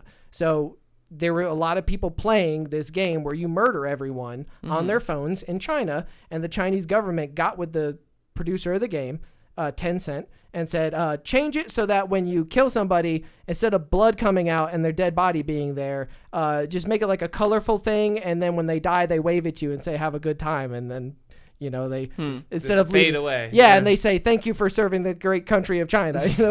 And they did it. Like, the developers of the game made a China-specific version of the game. I bet. When you kill them, they say, like, power to the Chinese government, and salute you and wave at you, and then go in a cloud of, like, confetti. And it's like this idea that, like, of censoring games or what games are detrimental, because China obviously thinks that that's a detrimental game to their society, and they're trying to censor it in a way to make it less detrimental. Because now they're making it about the Chinese army, and they're saying, like, this is to glorify the Chinese army. So, Which whole sole reason for existing is to kill other people. yeah. So in real life. So my thought is, I wanted to kind of ask the question, like, this kind of violence or depravity in video games, is this detrimental to our society? And I would submit it is, but that we cannot completely fix those parts of our society. We are bad people. We have bad people. Would you rather them do it in the game or in real life? Well, that then shouldn't they have Baby Rape Simulator 2000? Well, so that's kind of the Whatever. point that I was going to take too, because when we were just talking about games and stuff, right? Like, we were saying, where does the game come from? Well, it comes from your imagination, right? So somebody has to think up the game. This is just like anything, movies and all types of media, right? So the thought of shooting up your school was already there. Oh, yeah. You know what I mean? Whether the game Exactly. existed or not, like you said, they creatively created that space so that they could enact this thought that they were already having. Yep. So for me, it's definitely a tricky subject, because I can also see how once the game is created, then you could kind of indoctrinate yourself, or like, become Desensitize yourself. to it, right? And then it becomes more like a normal thing instead of like, oh, this is a weird, crazy thought I have. But then once you get to play it out, it's like, it's not that bad. I kill them all the time, whatever. So I get both sides, but at the same time, it's like, it's so hard to out-regulate human nature, right? There's certain parts of us that are just, of course we want to evolve out of them and stuff. And, like you said, we'd love to see a society that's evolved past murder and ideas like that. But the fact of it is, like, you don't do that by restricting the people and saying, well, you can't have that thought. Because in a lot of ways, like I said, we've all thought of killing somebody. Like, I can't sit here and say that you've never had the thought of what it would be like to kill somebody. I mean, me personally, I was deployed, so I thought, like, what if I have to kill somebody? Like, what's that gonna be like? So you get these thoughts, and then, like I said, I think people create games. For me personally, where I'm at with it is, like Max said, do it in the game. Please, for the love of God, just do it in the game. Get it out. Get all your murder out in the game. Get all your weird, disgusting, like, predatory behaviors out in the game so that it has a place to release itself rather than you continuously running that idea in your mind and then looking for somewhere to express that idea and only having the real world to do it. So I see both sides of it. Yeah, I think that it's hard to define, and I think that it's sort of a wash in my opinion. And I think that the reason I say that is because, is it true that some people who were less inclined to murder a prostitute would be more inclined after they play Grand Theft Auto? Possibly. And it's also possible that somebody that was more inclined to do that in the real world would be less inclined if they play the game. So I think that they kind of cancel each other out. Like, you're probably, like he rapes but he saves kind of thing. And I think that it's interesting that if you look at the rise of very violent and gory games, which are much more prevalent now than they were ever, like they've only gotten more violent and more crazy as time has gone by, but violence has gone down mostly in this. I mean, at least in America. I'm only speaking because I know the numbers of America. The point that games have gotten more violent though, because like I said, back in the Aztec era, like you played to the death. And then if you lost, they would just kill you anyways. I guess I was just thinking more of like video games, but yeah, like literally the object was UFC to slice now, the other guy's head off. Yeah, in UFC now you get knocked out and it's over. Where it used to be like Gladiators. Yeah, once you knock them out, the whole point was like, okay, the game's not technically over till you kill that guy. Yeah, you gotta take that guy's nut out. Yeah, like now we know that you won because he's obviously on the ground and he's not getting up. But you got to finish the game. Or the like game's not over until he's dead. Where you have to fight for your survival. Like, you either slay this gigantic beast or you're dead, So, I mean, and I think that it's, and like you said, you can't get away from human violence and stuff like that. We see that with, the British people will talk about like, oh, well, Americans have way more gun violence than any other country. And it's like, yeah, well, Britain has a lot more knife violence than America. True. And that's, because we have guns, but it's like, you still have violence, like the highest amounts of knife violence. They fight so much more than Americans do. Yeah, so it's like, the cultures are different, and the way that our societies have evolved are different, but we're both violent. And so like you won't get away from that. And I think that like for me, like the cutoff is like when it happens in real life, then that's where consequences happen. I don't really give a shit if you're murdering NPCs or whatever in video games, or if you're like even if you just imagine killing people in real life. I don't think that that's like a crime because you haven't actually harmed anybody. But as soon as you take the action, then you can be like, okay, like now we have to step in and we have to start like I'm gonna have to make a call here as a ref. But what about the kids though?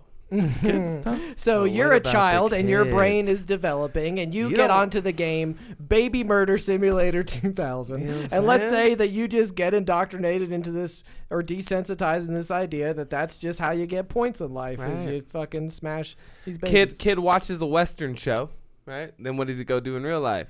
Dresses up like a cowboy, walks around, Cowboys and wants Indians. to act out what he sees in his show. Like you start to, it takes a little bit of time to develop a mind that can understand the difference between that virtual space and real life and like understand the consequences, right? Like that's mostly kids. Kids don't understand consequences of things. Like they don't know yet how the dominoes fall down the line. So it's like to them, if they've been indoctrinated, like you said, we got kids, they're playing Fortnite and they're playing Call of Duty at 4 years old and stuff. I don't know. Like I definitely am with that. Like stave it off. Like we do a lot of things in society where we deem like, hey, you're an adult. You get it. You know what the deal is. Have at it. But then there's this other subsection of society that I think does need to be protected from that type of stuff because they don't understand those consequences. You segued perfectly into Martin Luther King Jr. having his own event in Fortnite this week. Because you are taking the real world, which is Martin Luther King at the Million Man March giving his I Have a Dream speech, and now you're crossing into this world of Fortnite where you're in a Rick and Morty skin standing next to Travis Scott and you're running up through a fucking Time magazine cover to hang out in the Natural History Museum. Like it's a very jarring, strange mixture of what is real life and what is a game.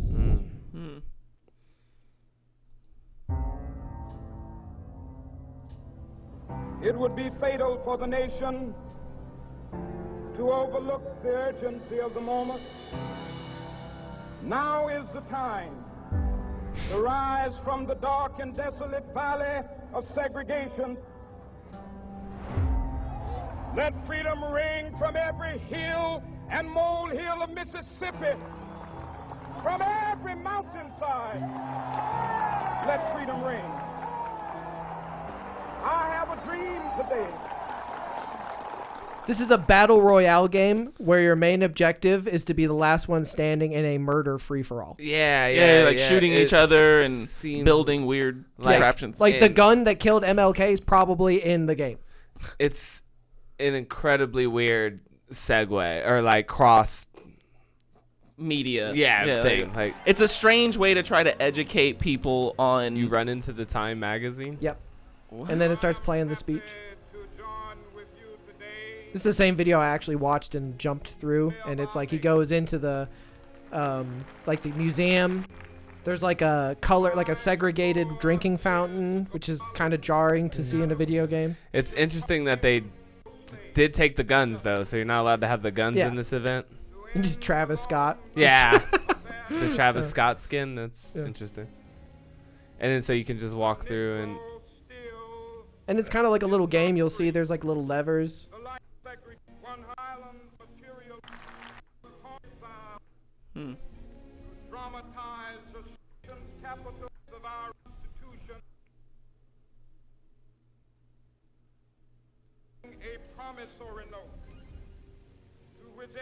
launch counter-sitted. Huh. Strange. I don't know how I feel about this, honestly. Well, you were making this point that I really latched onto, which was like, there's reality and there's games. And when you blend those two things, then with children, they might not exactly know the difference between a game and reality. They might not be able to fully distinguish like when it's okay and not okay to do certain actions that in a video game you have no consequence doing. Right. It's true. Yeah. I think for me personally, like, I think it's an interesting way to go about doing it, but I don't think that there's like this is a good way to educate people. Yeah, like I think that people listening to the message of Martin Luther King Jr. is not a bad thing. You know, you happen to put it in this weird medium where it's like in a game that your whole objective is to like kill the other person. But I think that assuming the child's parents are good at helping them establish that these are different worlds or whatever, but you know, like the idea of listening to his messaging in any sort of medium, I don't know if that's necessarily bad. We're gonna host the 2024 presidential debates in Halo. It's just like this. It's just weird. It's just like a strange thing. That is weird, and I wouldn't necessarily be for that because that's just like I don't necessarily think any of them are spewing anything like Martin Luther King was talking about. Well, no, that's the point I'm trying to make is it's a weird medium, but I don't necessarily, again, like, think it's even though I wouldn't play Baby Murder Simulator 2000, I'm not going to tell other people that they can't or anything like that. You know, like that seems weird to me just because I believe in like letting people make their own decisions as long as they're not hurting other people like in real life. Yeah. So yeah, like I can say like that's a weird medium to try to educate kids on Martin Luther King.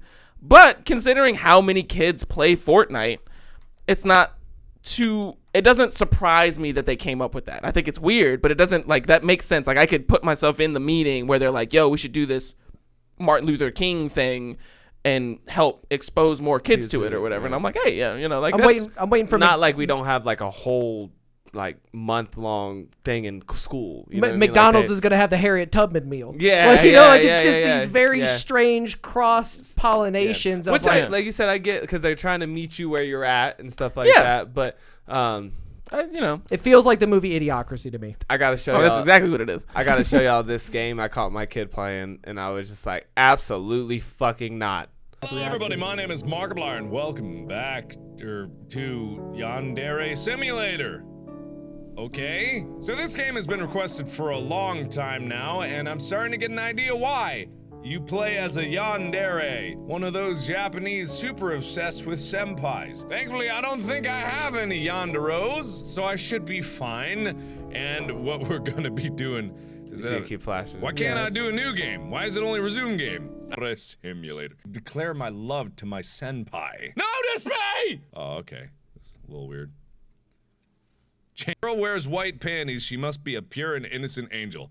Something tell her to the game? Is this pertinent information from my every... I did a whole lot of nothing. Whoa. Toothbrush. Bandage the senpai threw away. So she worships this guy, the senpai. Yeah, his delicious blood is on the Might as well go to Band-Aid. This school. is All fucking right, weird. Here we go. Yep.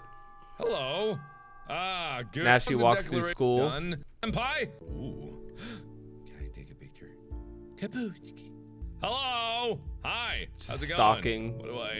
Yeah, the what do I actions do? that it's teaching I are recognize that insane. student. Here's some information. Why? Who am I sending this to? You. My kid was Something about 9 years old, maybe, when I you found out she was senpai? playing this game. Hey, you. Want from me? Hey, Sam. So We're gonna get to the point. beautiful.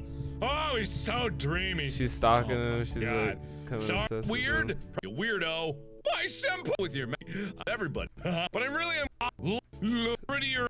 This game has murder in it, doesn't it? It does. A little bizarre, but at least senpai. I'm trying to get to it. His hair. And Dare leaves school and watches senpai walk home. Once he is safely home, Yandere-chan returns to her own home. Yandere-chan is exactly so.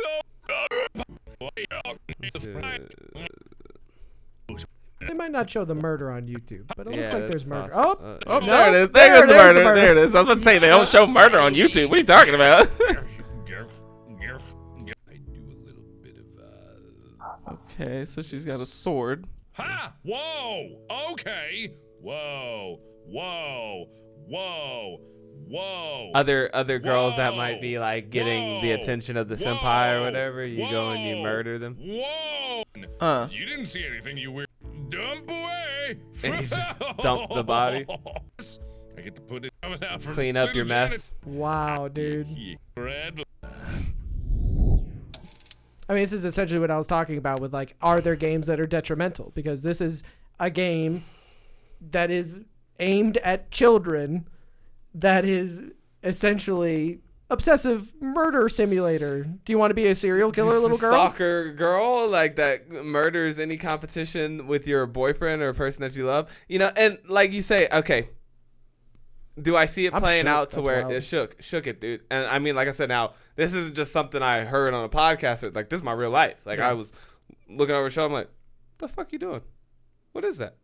Oh, no, Dad, it's fine. It's just this game where you like, you know, run around the school and stuff. And I'm like, and do what? Well, you kill people. The fuck you mean you kill people at school? Like, you just run around and kill people at the school? Yeah, and then you like this guy. And get the fuck off this shit. You know what I mean? And so here we go. Like, this is not a game this is a game you download on the internet. So it's not like you have to go to a store and present ID or anything like that. You just download it off the internet. And now, all I'm sitting here saying is, do I think that this made my daughter like a murderer, right? Like, if she's going to play. Not necessarily. Like, she didn't go out the next year and just kill all her schoolmates or anything, right? But games teach us things. But 10 years down the road, let's just say 10 years down the road, and you're in your hormones are going, you're a teenager, you like this guy, and this other girl is dating this guy, right? And it starts boiling your skin, right? And you start getting frustrated. You start looking for solutions to your problem, right? The problem that this girl is, and you're in this situation. Could you see how a kid who's been indoctrinated or, like we said, mesmerized or whatever, I can't think of the word, brainwashed in this type of scenario could think, you know what? I'm just going to fucking kill this bitch. You know, I'm just going to kill this bitch. I'm going to mop her up like I do in Yandere Simulator and then toss her in the dumpster and then senpai will be mine. Yep. You know, I could see somebody, maybe not in a fully coherent state, but you don't know what kind of mental state this person could end up in, right? Where sometimes you really befuddled and you really start thinking of extreme solutions to your problems, like a Columbine, you know, like that type of situation where you're so frustrated with what's happening with you in real life that you just say, fuck it. You know, it's not that bad. Like, I did it. I've done it before. I've done it thousands of times and got away with it and won the game, you know, so why can't I just And do we're it in the right age here? of extreme fandom. Yeah. Where people spend their entire life, all of their money dressing up like their favorite video game or game characters and going to conventions and being like, I'm all in on Star Wars, you know? So I guarantee you there are people going to video game conventions and shit like that, dressed up in their Yandere Simulator gear. 100%. You know, so we're talking about now that cross, like you said, 17 million views on this video. played by one of the biggest, video game players on YouTube. Yeah, you know, he's huge. which brings me to, by the way, the PewDiePie thing. PewDiePie was one of the biggest gameplay YouTube channels, and the guy who did the Christchurch massacre said, subscribe to PewDiePie right before he went and did his massacre. No blame on PewDiePie, but it just shows how he streamed that shit to Facebook like it was Call of Duty. Yeah. He put his body camera on to make it look like a first-person shooter. Yeah. And he said, subscribe to PewDiePie. Like, this is, we're touching on gaming. Yeah. Or gaming subculture. Yeah. And so I feel you in the sense, but at the same time, it's like I put on, you know what I mean? Like, I didn't expect the government to protect my kid from this game or somebody else, like it was my responsibility. You didn't write to your senator? How know what I dare mean? you? Like, you know what I mean? Like, I had to be the one to be interested enough in what my kid was doing to find out that they were playing this game, and then be the regulator of my own child and say, no, this is unacceptable for you. Because, like I said, Mark Plyer, whatever, he wants to play the game. I mean, how the fuck can I whatever, dude? He's just trying to get his views. Do your thing, whatever. But I don't want my kid being indoctrinated in that stuff. Yeah. Like, and everybody has to make their own decisions. And I think that, like, it's so much easier now because this stuff is so easily accessible to, like, it's hard to miss. But when you think about it, like, violence isn't anything new to humans as a species. It's actually less prevalent now as like an actual thing that you have to deal with in your life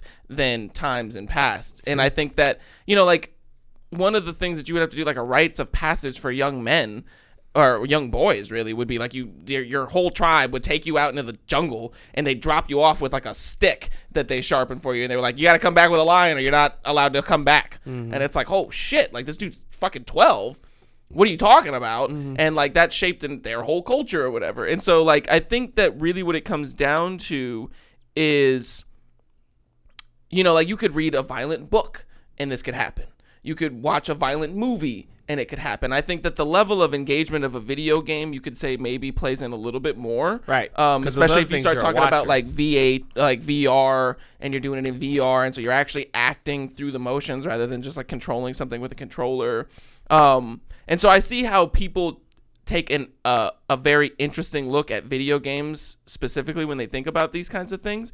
But again, like you said, were you going to like keep this old, he's like 30 years old. You're going to keep him from playing a video game because your child happened to discover it. And now you want, like you said, you want to write to your senator, we're going to ban this game in Milwaukee, like, or Washington or whatever. Like, we're not going to let another one. Yeah. And so, I remember watching, I can't remember if it was like a documentary series but they were talking about like the beginning of like violent video games, and it was talking about how there was like this game where you would play as it was like a slasher movie game, and you would like bust in on this girl when she's in the shower and you like stab her up or whatever, and they banned it. It was like one of the first banned video games or whatever. But I was like, but that was a movie in the 80s. Like, there was a whole like series of movies. Michael, he comes in and he stabs a chick in the, like, that's a whole thing. And they were like, well, that's rated R and it's only for adults. And it's like, I'm pretty sure that the dude who created this video game, who's in his 40s, wasn't intending for his 3-year-old son to be playing this game. So I would just kind of look at the parallel there. It's like, okay, like, the point is essentially that there are books about guys busting into murdering girls. There's movies about guys busting into murdering girls. Why is the game different? And I would say that the game is a simulation. So if I think about it, like, people who fly Apaches have an Apache simulator that they have to learn in. Like, that's how you learn how to fly an Apache. You could read books. You can watch movies. But that's not going to teach you. But it's not going to teach you how to, like, go about the action as much as a simulator would, in the sense of, like, I read the book, It, when I was a kid.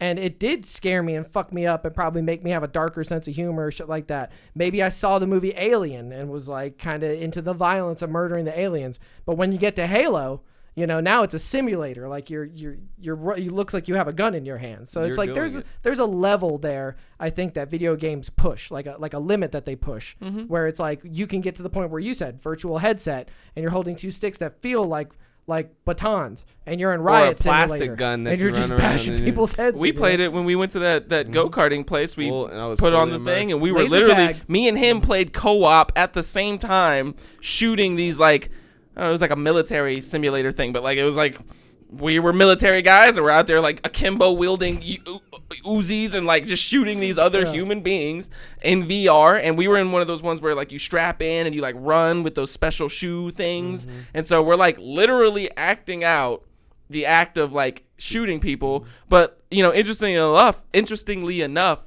we only worry about that at certain age groups. You know, like we talked about LARPing earlier. Yeah. Like they're literally running around with fake swords and axes and like physically, it's cut not your arm virtual off. reality. Like I'm fucking physically smacking you across the head with this sword thing. And it's like a lot of like Nerf. When I was like, I remember when I was visiting colleges in my like senior year of high school, it was like a school trip or something. And we were walking around Texas A&M and this huge group of nerds came out and they started playing Nerf. And they had the vests on with the Velcro tag things. And, like, everybody was out there running and jumping and shooting and everything. And I was like, this is cool.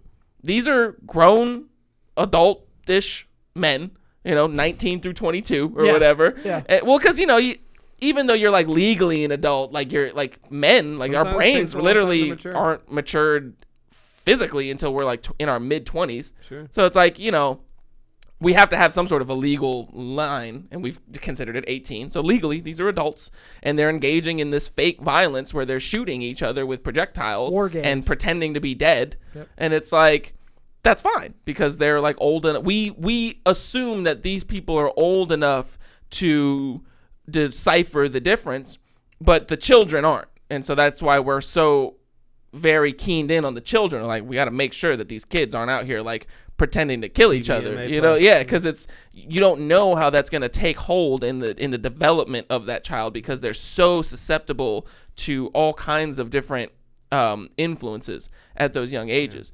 But I think that that's so true of anybody that's in a you know, weakened mental state or something like that. Like even an adult that's going through depression is very why can't I think of the word? Susceptible to being influenced by certain things. And so it's like we have these arbitrary cutoffs and we have to accept that they are arbitrary, and we have to decide as a society how close to a person's individual life we are allowing other people to make arbitrary choices for them. And so like I think that obviously I like what you were talking about, like with your daughter, you were like, look, I don't think it's I don't feel comfortable with my daughter playing this game given the age she is and everything I know about her.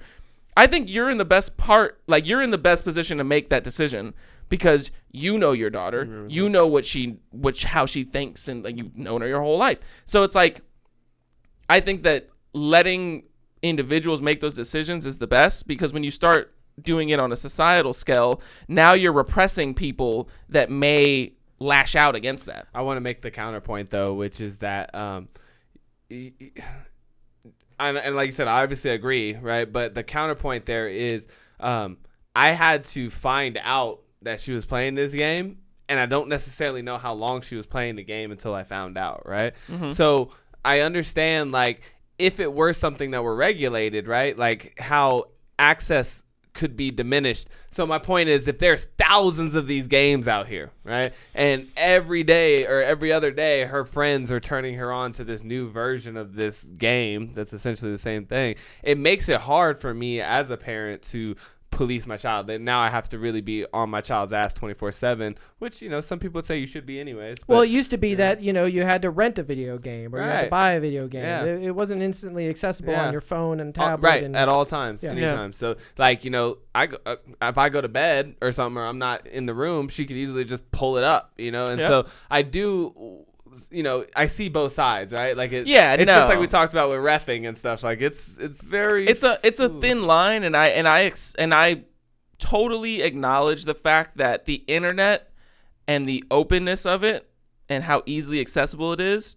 has made it extremely difficult to be a parent. Like now, I mean, it was already one of the most difficult things you could do was be a parent, but now it's even more so because we have these ideas of what we want our children to be doing. And now they could be doing all kinds of things that it's really hard to regulate because, like you said, you either have to be on them 100%, 24/7, looking at all their history, controlling when they go Why on their China's only letting them apps. have 3 hours a 3 day. hours. Yeah, and so, like, and I think that You there's know. a balance there. Like, children need a little bit of freedom to explore and discover things, but also their exploration. Like, I wouldn't drop a kid in the African prevalence. safari. Be like, hey, go check out the African safari and see what it's like. I just don't want so much Yeah, fun. so it's like, I'll tell you what, as we move to the It's tough. VR versions of these things, because you were spot on with that, the fact that when you're in the game, Yeah. you're doing it. You're the right? one and now engaging. It only becomes more and more. I'm like, this is where I'm at with it. Haptic feedback, okay? There should be consequences. When I think about, like, people used to hate boxing, too, because it was a violent sport, and Yeah. now we got UFC and stuff. And I'm like, all right, cool, but you're right, that's a violent sport, but you're learning a whole different lesson there, right? Yeah. Like, you understand the consequences of punching somebody in the face because you get punched in the face. In a video game, you murder 1,000 people, then go eat a bag of Cheetos. There's no, Nothing There's happens. no consequence. You die, just start it back up. Re-game over type. You eat a bunch of empty calories. It's cool. Your avatar has a 6-pack. You know what I mean, right? No worries. There is no consequence in the game. So I'm like, yo, if we're gonna start creating war simulator type games and stuff, and then have them fully involved, then fine, make it painful. Make it painful so that you understand exactly what the consequences are. Now, obviously, I don't think the game should kill you, right? But That's just wild, you know though, what because I I can imagine, like, I play a war simulator that Yeah. I really like, and it's like, I'm thinking to myself, like, running in the field and shooting at this guy, and then some guy comes by on, like, in a car, jumps in the passenger seat, and just brains me with a shotgun, and I'm like, if that really hurt,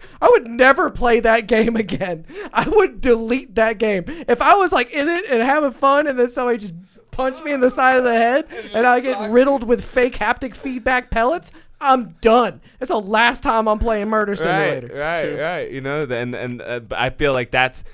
I don't think that that's really a solution for the children, though. Where you like strap your kid into okay, well, if you're gonna play this Yandere thing, Yeah, I'm gonna get strap you in this stabbed. haptic Like he just feedback said. suit. And it's like he said, now you don't have to regulate. Your kid go get in there one time, be like, oh fuck this game, Damn. like this shit hurt. Like I don't want to play. or this. you might find out that your child's a masochist. It might be into Yeah. it. But I mean, at least like that's true. They might be into it, and some people are. But I'm just saying, And then he's you're in just there, he's desensitizing like, your dying. child to pain. Just You walk in on her and she's just like stabbing herself in the game over and over again. And it's like, damn it, backfire. She's just playing Minecraft, sitting in the lava, burning to death. Oh, It feels yes. great, Dad. It feels great. Thank you for this haptic I'm suit. It's the beating my best own record. Christmas thing. Yeah. Beating my own record. Damn, that's Yeah, funny. That's really weird. But games are gonna get more evolved. I mean, obviously, like you said, they're never going anywhere. I mean, we just did an episode a while back, and I was showing y'all the infographic that video games are the largest form of entertainment outside of gambling. So, which interesting, they go hand in hand. But so video games or games in general are the premier form of entertainment, I would say, that we have ever had. And I mean, I think it's just going to keep on going. But They took over casinos. Yeah. I bet you if you go back 20 years, there was slots, but the games you see now in casinos, having walked through them and never having experienced before, I was taken aback at how many like video games there are. Yeah. And it's like at least half of that, because every casino is like video games. Yeah, because it's a stronger pull than Yeah. just the slot. So it's a very, very interesting topic, one that I could talk about for ages. Because to me personally, like, I think about this often about how do you define life. Some people define it in different ways, and to me, life is a game. That is what it is to me. I set objectives.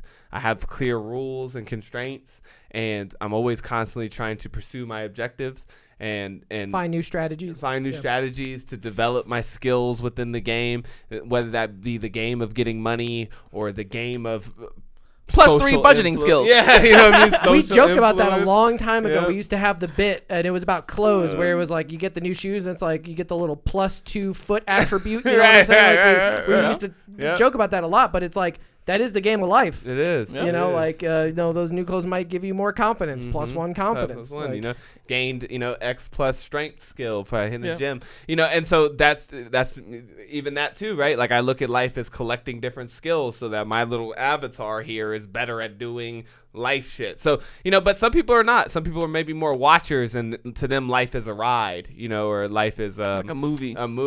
Some people like life is a movie, right? So I don't know, but to me life is a game. I love games. I'm obsessed with them. Like I said, right now my game of choice is golf, but I could go back like we talked about. I mean, we are always steady inventing games for ourselves. It's my joy. That's my passion. I find the most fun in life when I'm just playing one of these games, and I wanted to make out this point. I'm going to just stuff it in here real quick, which is just like the difference between, a hobby and a work, right? I think that a lot of times we were talking earlier about what's this thing about work and play, and can't you take this game and turn it into your work? And I think that you can, you can become a professional Call of Duty player, right? But it changes that. It changes because now it's no longer a hobby. It's no longer something you do for fun. It's your work. Yeah. Like the way Kobe Bryant approached the game of basketball and the way I approach the game of basketball, two totally different situations, Yeah.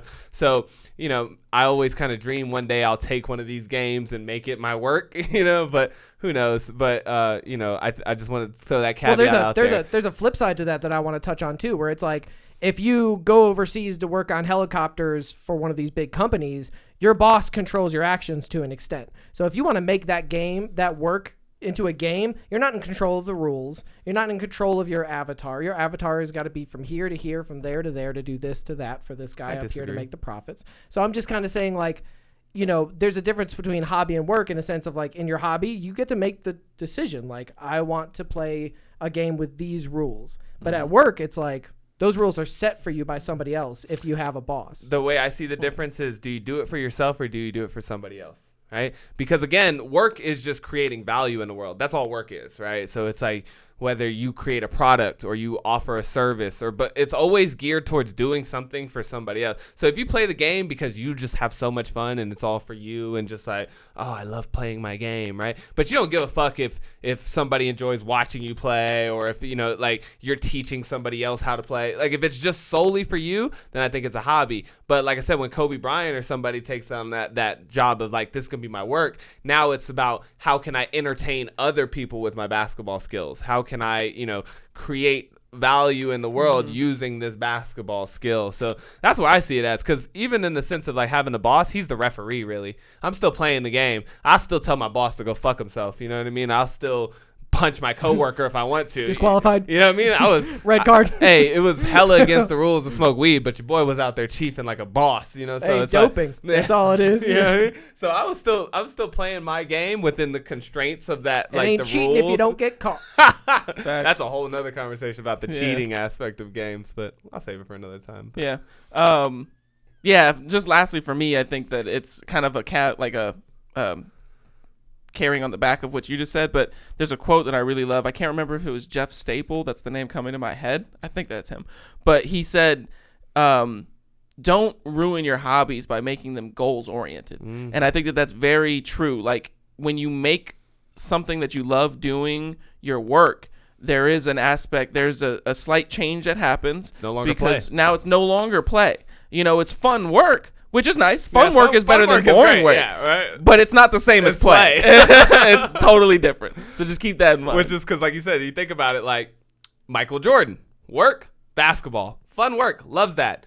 But when he was done with that, he always went to go play golf. Right. So it was like you're always going to have something that is work and then play. And you should have something that you do only for you. For play, yeah. I was watching Kevin O'Leary, and he was talking about that. One of his things was Shark Tank. Kevin O'Leary, if y'all don't know him, Wonder Boy, Mr. Wonderful. He said he encourages everybody should have a thing that they do that is completely outside of work related. Like he likes to play guitar, and that's his thing. He does his guitar and plays his guitar. But you got to have some type of play, Yeah. Even if you're going to make your work fun, that's cool. You're still going to want something to play when you're not working. Yeah, it's absolutely. Weird like that.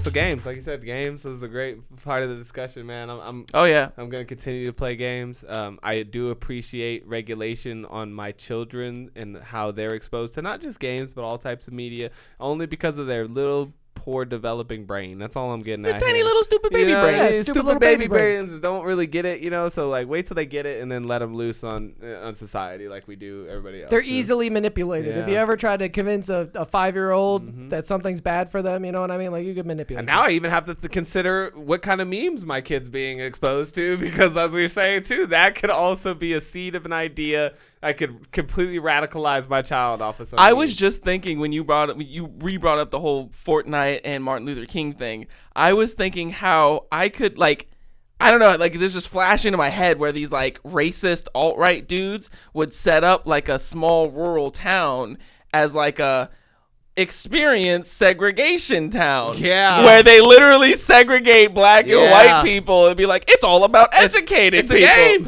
And it's like, My first that thought- flashed into my head and I was like, dude, that could be so bad. My Like, first thought when I saw the MLK thing was that you can use the Fortnite kind of engine to kind of make little movies and skits. And it's just like, you remember Red versus Blue with Halo? Yeah. So how long until you got somebody standing on the staircase outside the motel getting shot in the head? Yeah. You know, like, Yeah. maybe they don't have the Martin Luther King Jr. skin, but I mean, you just substitute in any of the black characters, and now you can create a whole reenactment of his assassination, Yeah, like maybe. within the same game that had the Martin Luther King Day celebration. Like, it's just too messy. It's too fucking messy. Like, keep my fucking Yeah. like my We don't learning need history in yeah, our we don't games, need yeah. the real American. Like, I get it. Like, you know, I knew somebody that was really into one of the original Call of Duties where you could fight against the Japanese. Yeah, the World And War you could Ones and you could twos. just slaughter. You could play a game mode where it's just like 100 Japanese opponents, and then you with a shotgun, you just run around and kill them all. Yeah. And I knew a guy who, for years and years and years and years and years, used only racism that. against Asian people as some sort of joke. And I kid you not, it stemmed from that game. Yeah. It stemmed from him and his friends murdering these people and making the joke about murdering Yeah, them and calling them, them yeah. names, and it's a game. And it took a while, and I had to kind of sit him down and be like, it's not funny. Yeah. Like, I get what you're doing because it was funny, Yeah. but we've grown up now, Yeah, you no, know, it's and now good. we're at a stage in our life where when you call someone the G word or the C word or anything derogatory towards Asian people, like, that is fucked up. damn, I And don't it's even just- know any of these words. You do if I said them, you know. We're not gonna say them. Yeah, but you know. understand. I like, guess. Go Yeah. back and watch any Vietnam movie or anything. yeah, and go watch you'll Platoon know. with Charlie Sheen, and he says Oh, the yeah, G word yeah, and the C yeah, word. I got you. But the point being is a just good that, movie. like, that was how I really do That's think not how you follow up that. it was a good movie though. It was a good We're movie. all like, yeah, the words was a in good there. movie. We're like, there's some really bad words in there. You're like, yeah, it's a good movie. Yeah, they murdered a lot. I mean, I'm just taking. But you- it is a good movie. Though. I mean, it's yeah, Platoon. It's like one of the just best making war sure movies everybody ever. understands that was a separate idea. It's a good movie, Yes. not because of the words. Okay. But this just leads to, like, why would you not let your daughter play this game in Sesame? Yeah. Because you can be affected by this. I Yeah. watched this happen to someone I know who was not racist against Asian people, still isn't racist against Asian people, but sounded and acted like they were racist Racist. against Asian This people is- because Yeah. the video game desensitized them to killing these Japanese Right. soldiers. Yeah. Damn. It's totally true, man. Very Yeah, true. and you know, for me, it's just like I think that taking a more broad look at it games and memes is a way to look at where the culture is at and what direction it's going in. And I think that once we do those certain things, we can make, because you know, that old saying of like politics is downstream of culture and all that. And I think that that's true. And I think that culture is downstream of individuals, because a culture is just a collection of individuals that do similar things in a similar way. And so I think that when we look at that, we can be a little bit more protopian, if you will, call back to another older episode, but we can be more protopian in the sense of like, is this kind of what we want our culture to be like? You know, it's like, because that can come from making these individual decisions in our lives. Like, is this the kind of game I want my daughter to be playing when she's 9 years old? And then that can spread out to more and more people if they're aware of what's happening in the culture. And so I think that that's why, you know, a lot of people shit on like the culture wars, especially I hear it from like the left. A lot of like progressive people are like, dude, you guys are focusing way too much on this culture war bullshit, and we need to be focusing on like policies, which I kind of understand in one aspect, but I think they both need to be addressed at the same time. You know, like you can't ignore one without the other, because the culture is what's creating the policies. Yeah, if we live in a culture where cuties is just acceptable and there's no pushback against Right. it, then we live in a society where within 10 or 15 years, it's gonna start being like, oh, you know, like, and that goes kids can into love who what they want. and that Right. goes into what I was talking about with the whole, you know, I could see some like white nationalists setting up a town that's like experience segregation as like an educational thing, because if you look at the cuties thing, and like you said, if there's no pushback against that, it's like, oh, well, we were only sexualizing little girls to shed light on the sexualization of little girls. And it's like, well, yeah, but you're also doing it. Like, aren't you, you're shedding light on it, but in a way that proliferates it. Yeah. And so like that's, you know, that's kind of the same thing as like the small segregated town as an educational device. Like, oh, we're educating kids about how segregation was. It's like, yeah, but you're doing it by segregating them. by Like, trying to that's- show them, like, look how great this is. yeah, it's like, it's, you know, well, not necessarily. You could even do it from a negative aspect, but the act of segregating the people was what we wanted to get away from. And in an effort to teach people about how we used to do that, you then do that to them. Yeah. And it's like, that kind of defeats the purpose of educating them on it. I get that. Yep. So we got to understand, you know, it's interactive culture. Like you said, there are like the games and all that stuff is very interactive, and that act of doing it puts you really involved with it. So you Yeah. got to. And everybody out here, whether you like it or not, we're all playing the game. Oh, you're playing games, baby. Yeah. Playing games. Yeah, damn, we didn't really hit on that, but like you said, I mean, the military. I mean, even though we were in war zones, like we still found games. I was still playing hella Halo, hella Spades, hella Dominoes. Like it's funny. Hella the game, Chiefin'. You've never been to a family reunion or a barbecue or anything where you didn't play some game. Like it just doesn't happen. Like, It's you true. know, and it's fascinating. So either way, great episode, man. Had a great talk on this one. Yeah, this Like, was good. Yeah, it's very very. It's a really good one. fascinating. I will not be surprised if we revisit this again sometime in the future. Yeah. Uh, I'm glad memes had the legs I thought it did. Yeah. Oh, hey, yeah. follow us on Instagram, and you can DM us some of your favorite memes. Maybe turn us on to some games that you like to play that we've never heard about, Yeah. or something like that. We'd love to hear from you guys. So until then, we'll see you there. Yeah, well, you can find us on all these different social media platforms as TAID3I. That's We're on right. Twitter. We're on Instagram. Come talk to us. Yeah. Yep. Okay. Cool. All right. Until next episode. Peace.